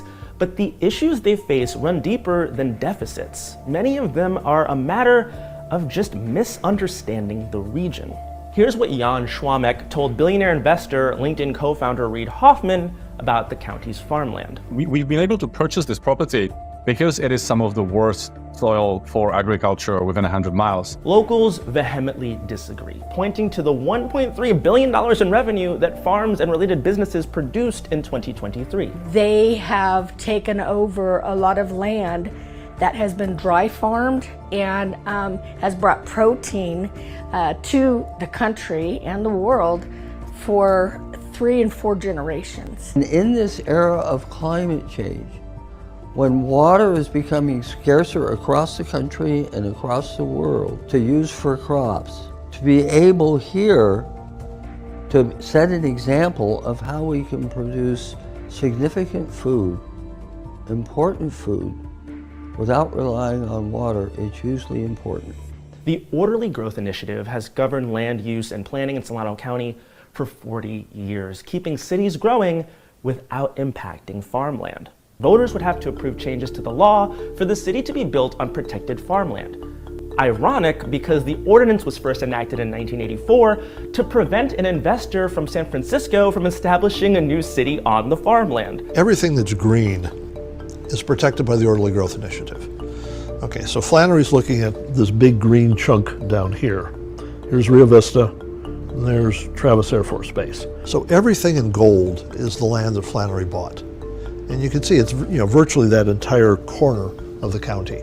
As one of the 10 core guarantees made to Solano County residents, California Forever promised to create good-paying jobs in places where people live. Many of the companies that Schwamek announced as potential employers in East Solano are tech startups that share investors with California Forever's billionaire funders. Instead of waiting for a brand new city, officials say they would welcome them to their towns now. We have a whole city block that I offered to him to go ahead and develop what you're looking at. And let's see it. It's a bit disrespectful to withhold opportunity because it's tied to you directly. It's almost like a bait and switch or dangling a carrot before a person. Here's what I've said about those companies that they've said might want to come out there. Come here now. Affordable housing is another one of the 10 guarantees that California Forever offered the community as part of its sales pitch. They claim Solano County isn't building enough housing. If you think that we aren't building enough houses, go down and look at our general plan and then come back and talk to us. It's thousands and thousands of houses. We took a tour of locations where housing is being built right nearby. There were huge new developments in an area already zoned for housing and small neighborhoods right off main streets. As you can tell, we're really active here in development. Price is really affordable for Bay Area standards, which is really cool. But the difference is these gentlemen can probably afford to live in these houses that we're building, which I take great pride in that. You know, I'm working class, my family is working class. California Forever's apartments will start at $400,000 in today's dollars. Years from now, when the city would open, that's likely to be well over $500,000. Who that affordable housing gonna be for? It's not for me and my people. They did this same thing in Silicon Valley. They promised them all these houses and all this. Well, look at them now, unhoused. They gonna do the same thing to us. California Forever now plans to get a development agreement in place before a vote by residents in 2026, which could address their many concerns. The company plans to work with the Board of Supervisors on the project, which has people worried. It's very unlikely to win over some of the current supervisors. As far as I'm concerned, I will never trust anything that they bring forward on anything. You broke the public trust. You operated in bad faith. You went after our farmers. The concern is that they may work to remake the board. As long as they're here, they're going to work really hard to take over our politics. They haven't done that step yet, but they're getting close. That's what the 49ers did in Santa Clara. I mean, they basically bought city council seats, and to get the deal they want. The CEO of the San Francisco 49ers has spent a record $3 million on supporting 4 candidates running for a seat on Santa Clara's city council. They will do everything they can to get infrastructure money into their project to cut down their cost. The secrecy was so resented, not even $7 million in marketing could overcome it. For months, California Forever tried everything. They blanketed the highways and airwaves with ads. They promised a big sports complex and a man-made lagoon and handed out cash to small businesses and nonprofits. A lot of the people, like the garden that I work for, or just other people that I know in the community, they're saying they had to take the money because, of course, we're starving out there. When the nonprofit did not agree with the terms of receiving it, it was taken back from them. And that's a nonprofit. When California Forever decided to pull the ballot initiative, a coalition called Solano Together declared victory. Now locals must spend the next 2 years staying vigilant. This is going to be studied in history. Everything that's happening now, this is setting a precedent for, the future trajectory of what our society looks like. I have never seen true, real grassroots fight like this.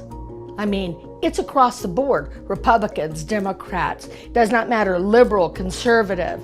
Never cared about politics in my life, but I care about farming, or I care about Travis. They're up against people who care, and that means a lot. We hope it means more than their billions. Thank you so much for watching our video. If you'd like to see more stories like this one, be sure to like and subscribe to the channel to get more Perfect Union in your feed. And if you have any ideas for stories that you would like for us to investigate, just drop them in the comments below. You've spoken honestly about the possibility of war between US and China in the long term, if no diplomatic solution is found. How do we avoid the trajectory where these two superpowers clash?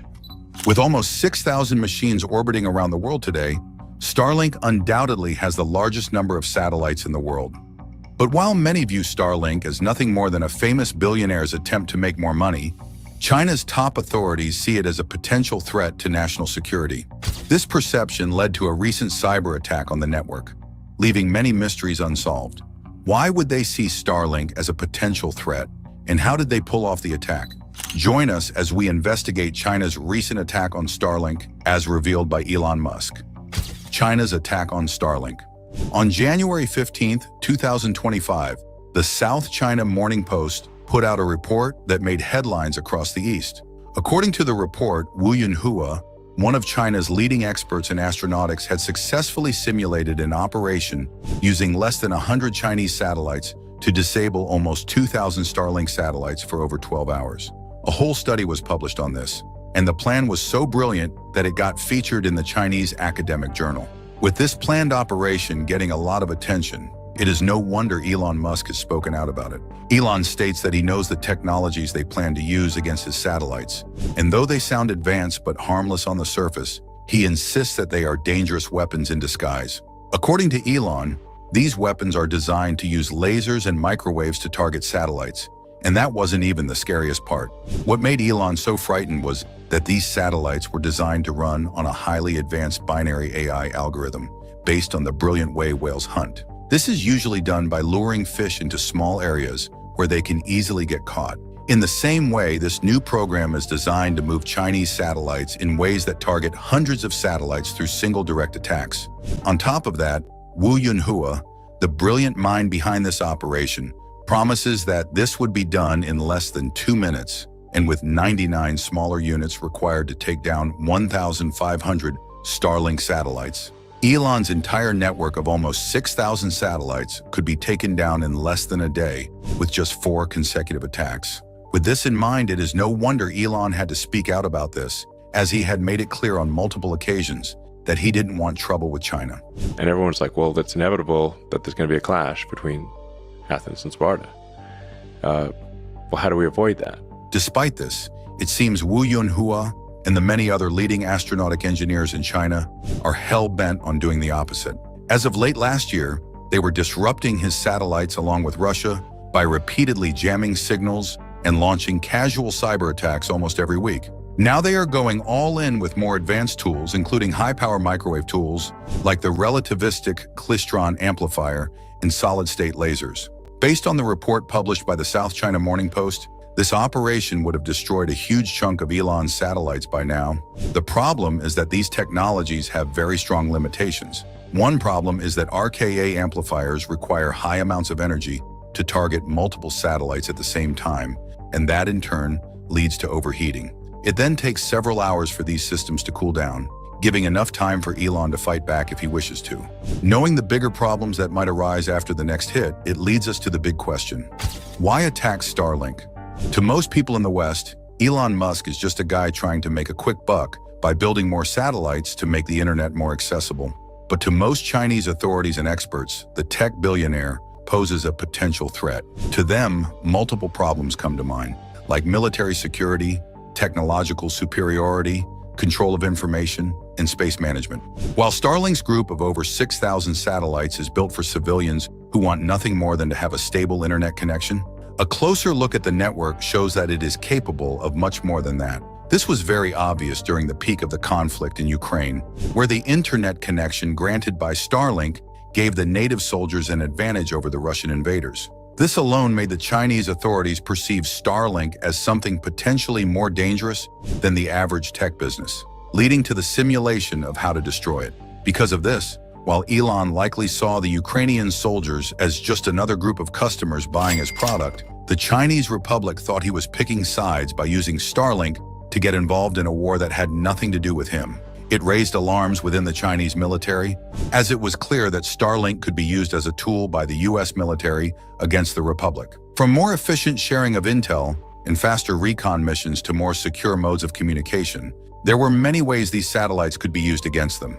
As far as they were concerned, the fact that the US military could have considered this and placed no restrictions implied that they didn't have China's best interests at heart, especially considering that they are already in a Cold War in space exploration. With private US companies now having more influence over space activities that could be used by their military, it almost implies that they have lost the war already. This is a hard pill to swallow, especially for a country that prides itself on being a leading frontier in all things tech-related. Besides that, Starlink hasn't had the best history with cybersecurity, with multiple attacks reportedly coming from the average hackers who work from home. Because of this, many leading programmers through the years have pointed out several exploits and vulnerabilities within the network's code.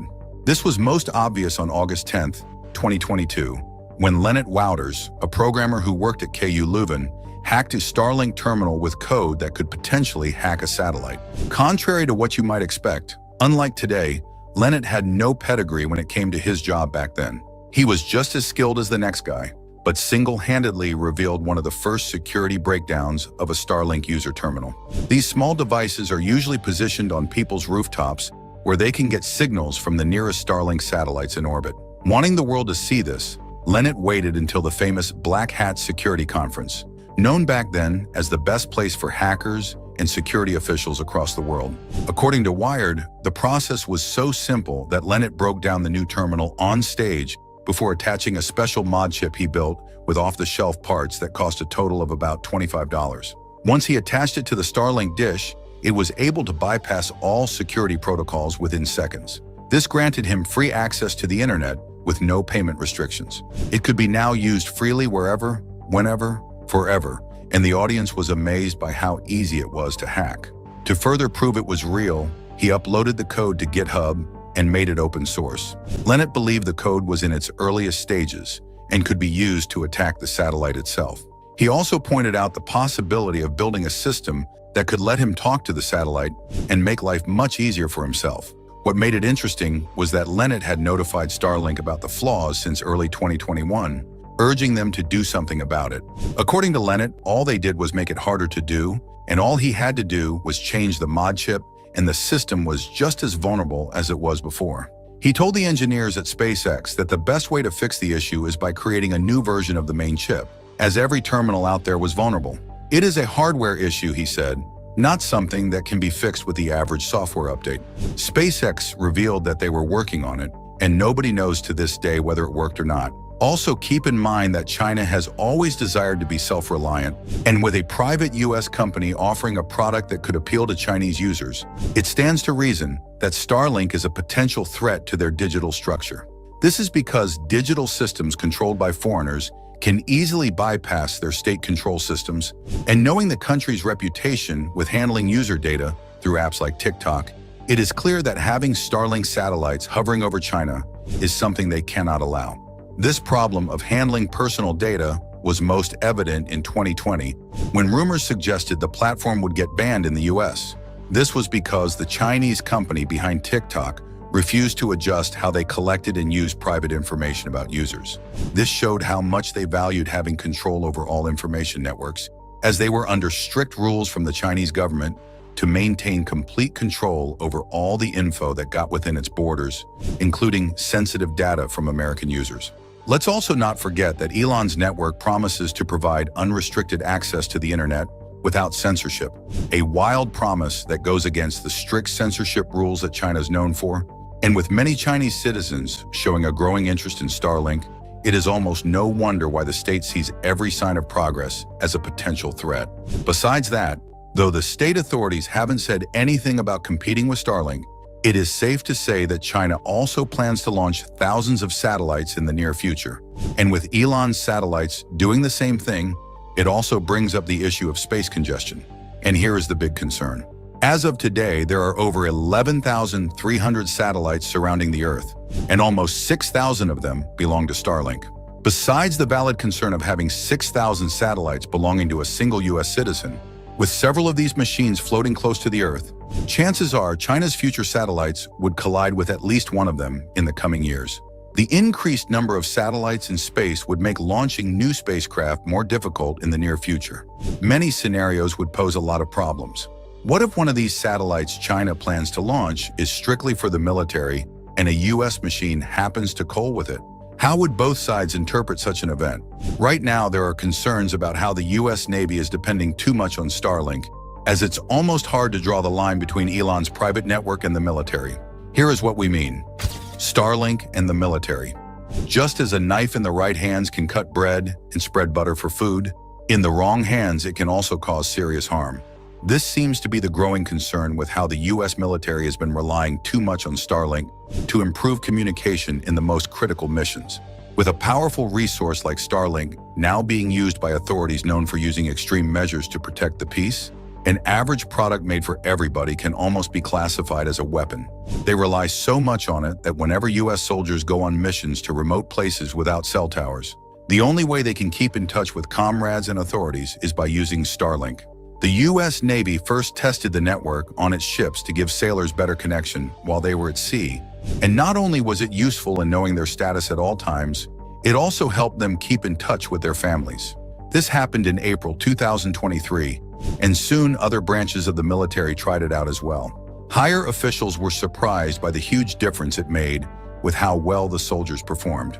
Now able to communicate with their families after every mission, the fighting soldiers had a much stronger motivation to survive, leading to a higher rate of success. This was demonstrated by Aircraft Commander Dwight Eisenhower during his first experience with Starlink. According to the commander, he and his comrades were deployed last year for over 9 months in the Middle East. And the one thing that kept smiles on their faces in the face of danger was the hope of reconnecting with their families every time they returned to base.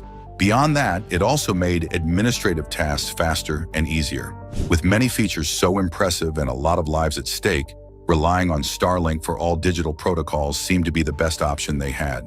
As of now, there are no better communication technologies provided by the U.S. government for the military that can compete with Starlink. And given the current nature of most operations, it's clear that going back to the old ways would come at a heavy cost, one which the military cannot afford right now. Despite this, a lot of people still remain concerned, with many reporters reaching out to officials in the Pentagon to know how much influence Elon has in the Defense Department. But to this day, the officials have not responded. Things got so bad that 2 U.S. senators, Jack Reed and Jeanne Shaheen, in the Senate Armed Services Committee, asked the Department of Justice and Department of Defense to investigate Elon Musk. Seeing Elon as a businessman willing to provide services to any potential customer, They were afraid he might be signing exclusive contracts with Russian authorities, but that wasn't all.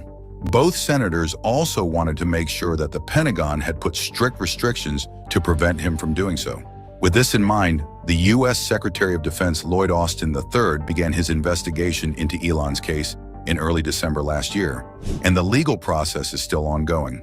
While there was trouble within the U.S. authorities over this, China was getting involved as well, as they noticed how Starlink's increasing network of satellites was getting more integrated with the U.S. military. Starlink and the U.S. military had become so intertwined that if anything happened to Starlink satellites on a large scale, it would effectively disrupt the military's ability to communicate.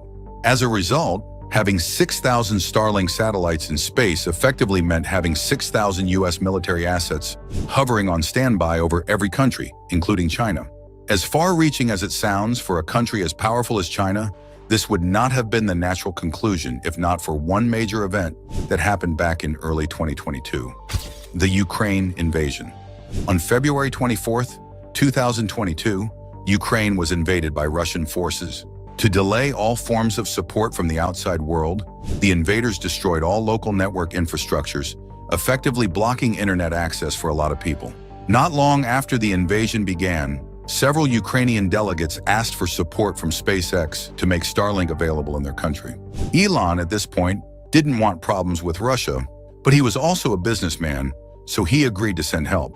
In less than a week, thousands of Starlink units were brought into the country from SpaceX's headquarters. Many people got their hands on them, including trusted government authorities.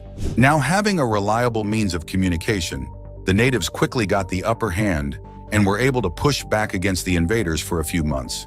While Starlink was available in Ukraine, it was only restricted to certain regions. So 6 months later, the native authorities reached out, asking Elon to make the service available to other regions within the country. One place where they needed this the most was in Crimea, a place where they would be able to launch a direct attack against the invaders, but to their surprise, Elon's answer was no. Contrary to what they thought, Elon wasn't supporting them in their struggle, as he allegedly didn't want trouble from the opposing side. Because of this, most natives thought he was in cahoots with the invaders, but that wasn't the case, as he never supported nations that were sanctioned by the US. What they didn't know was that Elon was now under the watchful eye of Chinese authorities who interpreted his supply of Starlink to the natives as a sign that he was siding with them. Things weren't good in the US either, as people on the internet began to see him as someone who chose making money over helping those in need. Keep in mind that this happened after Elon had made it clear he was only focusing on selling his products and nothing more, implying that he was being accused from all sides for things he didn't do.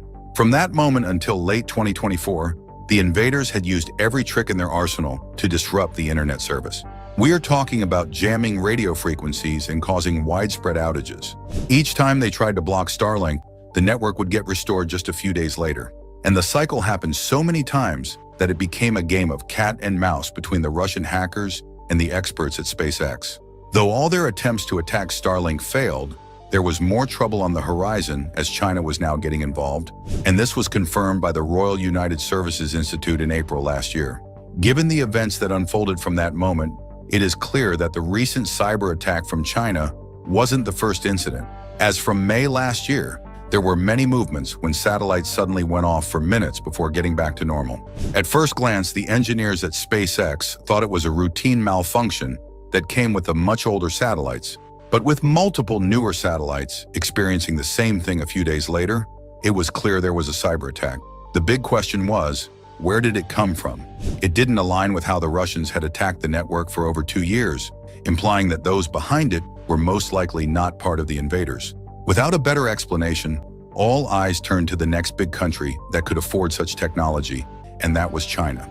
Verified reports also suggest they have yet another frightening plan on the horizon, the WEF project. This initiative is part of China's plan to create a large group of satellites in space to provide internet services all over the world. While this project sounds just like Starlink, a closer look shows that it has many differences. Firstly, it is a government-led initiative, implying that it isn't owned and operated by a private company. Instead, it is owned and managed by the China Satellite Network Group, a firm that is entirely owned by the state. Even though its main aim is to provide access to the internet, the WEF project also aims to provide better services then Starlink for citizens of the state so they wouldn't need to rely on foreign technologies while also being able to work on a global scale. This way, they would do everything Starlink does while also maintaining their strict censorship rules. But that doesn't mean it would be smaller in comparison. The last statement released by the China Satellite Network Group implies that they plan to launch 13,000 satellites, with ongoing plans to launch 500 by December. By comparison, Starlink has almost 6,000 in orbit and plans to release a total of over 40,000. To make up for that, the Guang Initiative plans to allow different private companies to join in as well, including leading research institutions to figure out how the service could be used beyond accessing the internet on a personal device. This means Guang would likely be used in disaster management, environmental monitoring, and scientific research. While Starlink launched as a private initiative that has a single goal in mind supported by the public and military, China's big project seems to go far beyond that. The big problem is that it presents some of the same issues they once associated with Starlink. From their perspective, since the US has chosen to support Elon's growing network of potential weapons without considering the safety of other countries, it is now time for China to do its own thing without considering them as well. While the US also remains ambiguous about where the line is drawn between Starlink and the military, China launches their project as a government initiative, implying that it is built to support the military, just as it supports other things like healthcare, transport, research, and entertainment. Then comes the issue of space congestion, especially considering how the increasing number of satellites each year increases the risk of collisions. Right now, over 11,300 satellites are hovering around us, and both sides plan to increase that number by over 400% before 2030. If this goes unchecked within the next 5 years, after multiple unavoidable collisions, our planet will suffer from the dreaded Kessler syndrome, a situation where the Earth's orbit becomes so filled with satellite junk that it becomes too dangerous to launch anything beyond the atmosphere. With multiple countries blindly competing against one another, there are no international guidelines that place limits on things like this. If China succeeds with this plan, chances are they will establish sovereignty over all space-based communications. What Russia failed to accomplish during the Cold War would happen 5 years from now, leading to significant issues with the global balance of power in space infrastructure. The only way to go ahead of this would be by bringing Elon's dreams of colonizing Mars to reality, but that on its own is problematic enough for another video. With over 10,000 satellites belonging to China, there will be another huge problem we'll have to deal with. This issue is what physicists call spectrum allocation. To put it simply, most satellite communications are carried out through an ocean of radio waves, which needs to be split into different parts to avoid interference. We use radio waves here on Earth, but they are split into different parts for different gadgets. For example, some parts of radio waves are used for Wi-Fi, some are used for local TVs, and some are used for cell phones. The reason why different gadgets use different waves to communicate is to avoid too much interference while communicating.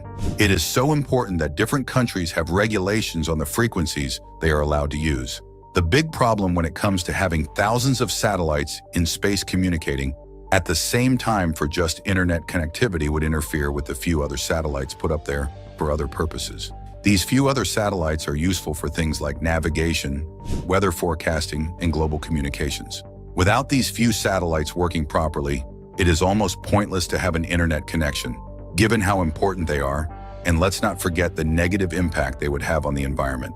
What many fail to remember is that while satellites spend most of their lives in space, at a time when space congestion becomes an issue, some of these machines would someday have to be brought down. Decommissioning a single satellite costs a lot, let alone doing the same things to hundreds of satellites that stop working. Bringing them back to Earth is another issue on its own, as there are many safety hazards to consider, including large debris falling like burning meteors on local settlements, leading to loss of life and property. With over 50 Chinese satellites launched and at least 500 planned to be in orbit by December, what plan does Elon have in mind to counter this? Launching more satellites to compete against China is not the best option, especially considering the many problems we have just covered. As someone who deeply cares about the environment, it is unlikely that he would double down on his plan to launch more satellites. The simple answer on what happens next is quite disappointing, as it is highly unlikely that Elon, the CEO of multiple private companies, would even think of competing against a government-led project, especially when it promises to provide the same thing he does, but much better. Given his history of turmoil with Russia, chances are Elon doesn't want to add fuel to the fire by going head-to-head against the Chinese government, despite the recent attack on his satellites. With that in mind, only time will tell what the future holds for both sides. So what do you think? Is China planning another attack? Should Elon continue to increase the total planned number of satellites? Let us know in the comments down below. If you enjoyed the video, make sure you like, share, and subscribe. Also, click on the next video shown on your screen. You will enjoy it.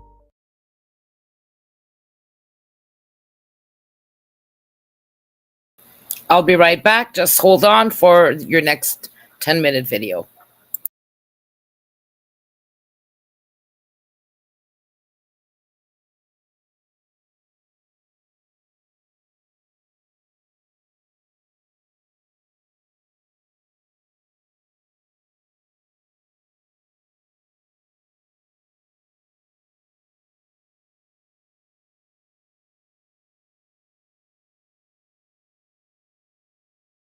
Another group feeling buyer's remorse after the November election, because with all the new meme coins out there being put out by Donald Trump, his family, and his allies, they're starting to feel a little devalued themselves. Let's discuss. I'm Dave Ehrenberg, former state attorney for Palm Beach County, aka the Florida lawman, here on the Midas Touch Network.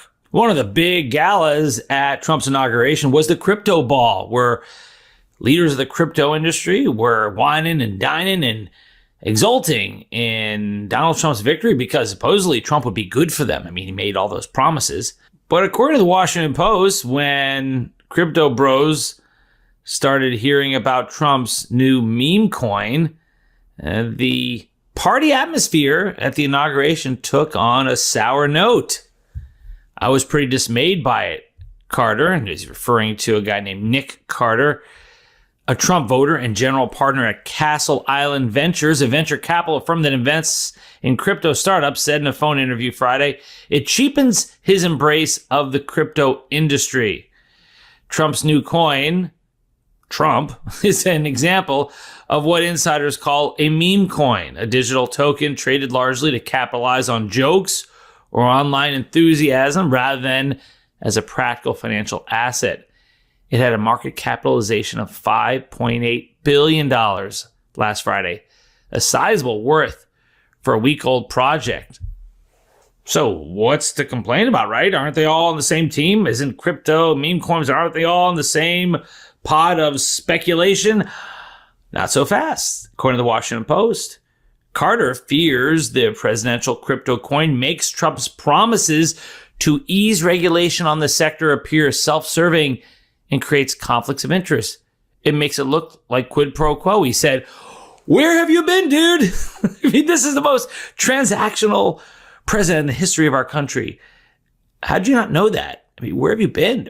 Was your head in the sand? I mean, you're supposed to be somewhat smart, maybe, or at least savvy when it comes to finance, and you're now just finally figuring out that Trump is transactional, that there are quid pro quos going on all the time. It just boggles the mind. I mean, what? I guess you're just listening to too many Joe Rogan podcasts. I mean, how do you not know this? And not only did Trump launch the coin Trump, but 10 days later, you have the new coin Melania that she launched too. I mean, it's just unbelievable, right? I mean, maybe it's not unbelievable. It should have been very believable. I mean, they're making money off this. They know that their supporters, the hardcore MAGA supporters, will shell out anything because the Republican Party has been the party of one. It's one man. And anyone associated with him will seemingly make money off of the rubes who keep throwing their dollars at these folks. I mean, we saw it after the 2020 election, where you had the so-called Stop the Steal fundraising, which was diverted to other uses. You had the Build a Wall charity scam that Steve Bannon initiated to supposedly build that wall that was not built under Trump, and the money went into Bannon and his co-defendants' pockets. So what's the surprise here? According to the Washington Post, Trump has promoted the coins with a logo portraying the president with his fist raised to his following of more than 99 million on the social media site X. Coins tied to politics are a perfect bribery vehicle and risky to democracy. Vitalik Buterin, creator of Ethereum, the second largest crypto system with a value of nearly $400 billion, warned in a post on the social media network Blue Sky on Thursday. Well, Blue Sky, I mean, that's a pretty progressive site, but what about conservatives? What do they think about this? How about the Wall Street Journal editorial board, traditionally a supporter of Trump, very conservative? What are they saying about this? Well, in a recent editorial, they wrote that Donald Trump doesn't always separate his personal interests from his public obligations, and a howling example is his sudden new status as a crypto billionaire. The president is inviting trouble with what looks like remarkably poor judgment. Unlike Trump-stamped tumblers, $42, and pickleball paddles, $180. Really? He has pickleball paddles? Okay. Crypto tokens are vehicles for speculation. Like other cryptocurrencies, their price is volatile. After surging nearly tenfold after its launch, Trump's price has since fallen by half. 20% of Trump's tokens are currently available for trading on crypto exchanges. Trump Organization affiliates hold the other 80%, worth $31.4 billion at its trading price last Wednesday, which is subject to a 3-year unlocking schedule. Mr. Trump's business affiliates can't sell their token interest now, but they will profit when they do, assuming the price doesn't crash. All this creates flashing red, political risks, and ethical conflicts. Start with who may be buying the tokens. A business or foreign national with interest before the federal government might seek to curry favor with Mr. Trump by announcing plans to buy millions of his token to pump up the price, or worse, whispering to Mr. Trump that he's made the purchases since crypto holdings aren't disclosed. If Mr. Trump's regulators then act in a way that aids crypto or the person seeking the favor, he'll be accused of aiding the buyer in service of presidential self-dealing. And the Wall Street Journal concludes by saying that no careful president would get anywhere near this kind of political risk, and we can't recall any president who has. Where are Mr. Trump's lawyers? In his first term, Mr. Trump was often deterred by some of his worst impulses by legal advisors who saw their job as serving the presidency as much as this president. The crypto caper is a worrisome sign that Mr. Trump's current advisors don't understand the difference any better than he does, or that they're too cowed to speak up. Again, where have you all been? I mean, we've been talking about emoluments clauses, the other conflicts of interest that Trump has with the hotel, the Trump Hotel right near the White House, where foreign dignitaries would stay, foreign leaders, foreign business people who wanted to curry favor of the White House would stay. I mean, it's the kind of stuff that's been going on for a while. And now, all of a sudden, starting to say, hey, this isn't good. Where are the lawyers? Well, we've been saying that the difference between Trump's second term and the first term would be that the guardrails would be gone. The John Kellys and Rex Tillersons would be gone. And they're gone. James Mattis is not around to lead the Department of Defense. A Fox News anchor, Pete Hegseth, is. So we shouldn't be surprised that Trump is doing things that no other president has done, because we sort of told you so.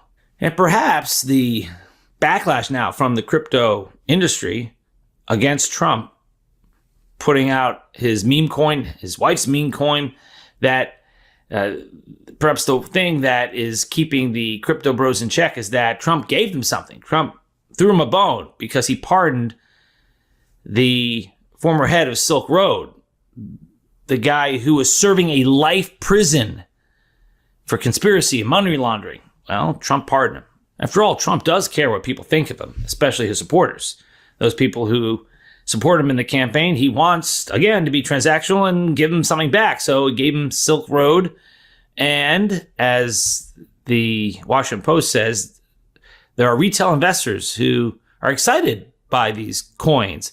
Asim Rashid, a 33-year-old based in the Bay Area who works for Hotcoin, a Chinese cryptocurrency exchange, has seen firsthand evidence that Trump, the coin, is enticing crypto converts. He bought into Trump and then sold his coins before the inauguration. Though he wishes he'd held on longer, he thinks the coin is exciting for the industry because it's an asset for the masses. Rashid has heard grandmas talking about the coin on the New York subway and has been fielding questions from crypto newbies asking him what apps to download to manage their holdings. Rashid compared the Trump coins to McDonald's hamburgers. Not the healthiest or tastiest meal, but cheap, readily available, and popular. Everybody knows McDonald's doesn't make the best hamburgers, Rashid said, but it's everybody's first hamburger. Except McDonald's hamburgers will give you cholesterol, but they're not going to cost you your life savings. They're not going to put you in the poorhouse, at least not from the dollar menu. But to compare McDonald's hamburgers to a meme coin where the price fluctuates greatly and you could lose everything, it's just, it's insanity. You're asking for trouble. What could possibly go wrong? When grannies are talking about this on the subway, that's also how you know there's a top. When you have first-time crypto investors talking about investing in Melania or Trump, that should be a top in that marketplace. So I don't expect it to get any better for these crypto bros and crypto grannies because you're dealing with people who are in it to try to make as much money as possible for them and the people up front at the beginning, the insiders, and then pull the rug out from others. Because that's how they make money, is to sell. You want to sell it and just unload it as much as you can on those who come later.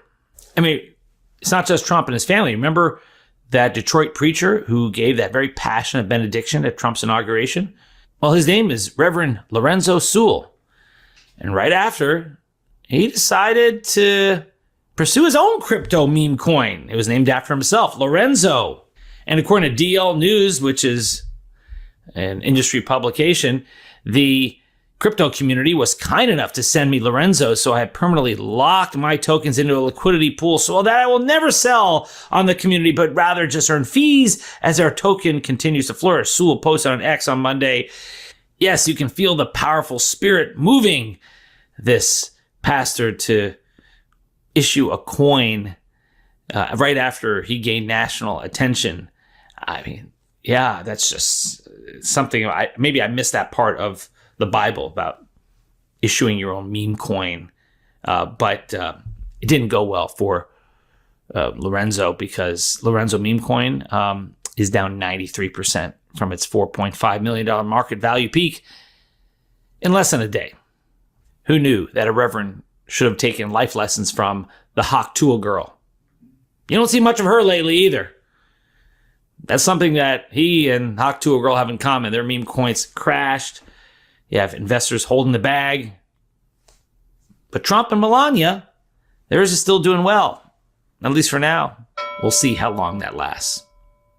And we'll keep following it here on the Midas Touch Network. I'm Dave Ehrenberg, aka the Florida Lawman. If you like this video, please like, subscribe, share with a friend, and leave a comment below. Also check out our sister channel, True Crime MTN, where I do a lot of videos about true crime cases like Luigi Mangione, like Brian Kohberger, the accused quadruple murder at the University. Attention, Canadians. Do you feel disconnected from our current political system? This could be our last chance to take a real legal stand for our rights. It's time to shift the political power to its rightful owners, the Canadian citizens and Indigenous peoples of Canada. Dive into our history, understand the need for change, and embark on the quest for true democracy. Are you concerned about our nation's commitment to human rights and self-governance? The power shift to freedom aligns with vital treaties and international laws enabling us to claim our rightful place as collective head of state.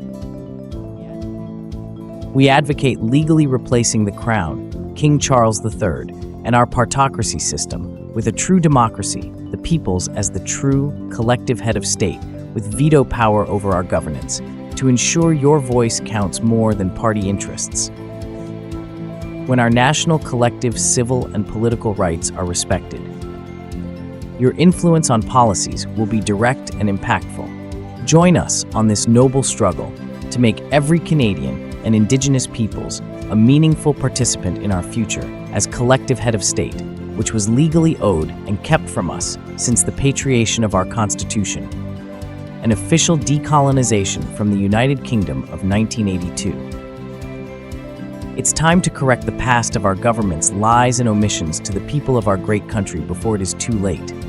People 15 years old and over can sign our Canadian People's Referendum at canadianreferendum.ca and unite for our rights as the collective head of state in our Constitution. Together, we can be the example in reshaping Canada's future, not just for us, but for all peoples worldwide, once and for all. Are you ready to be part of this transformative movement? Join the Power Shift to Freedom movement by the Canadian People's Union and be part of a bold vision for Canada's future. Visit thecpu.ca for more details. Embrace and face the change required on your part to shape our future.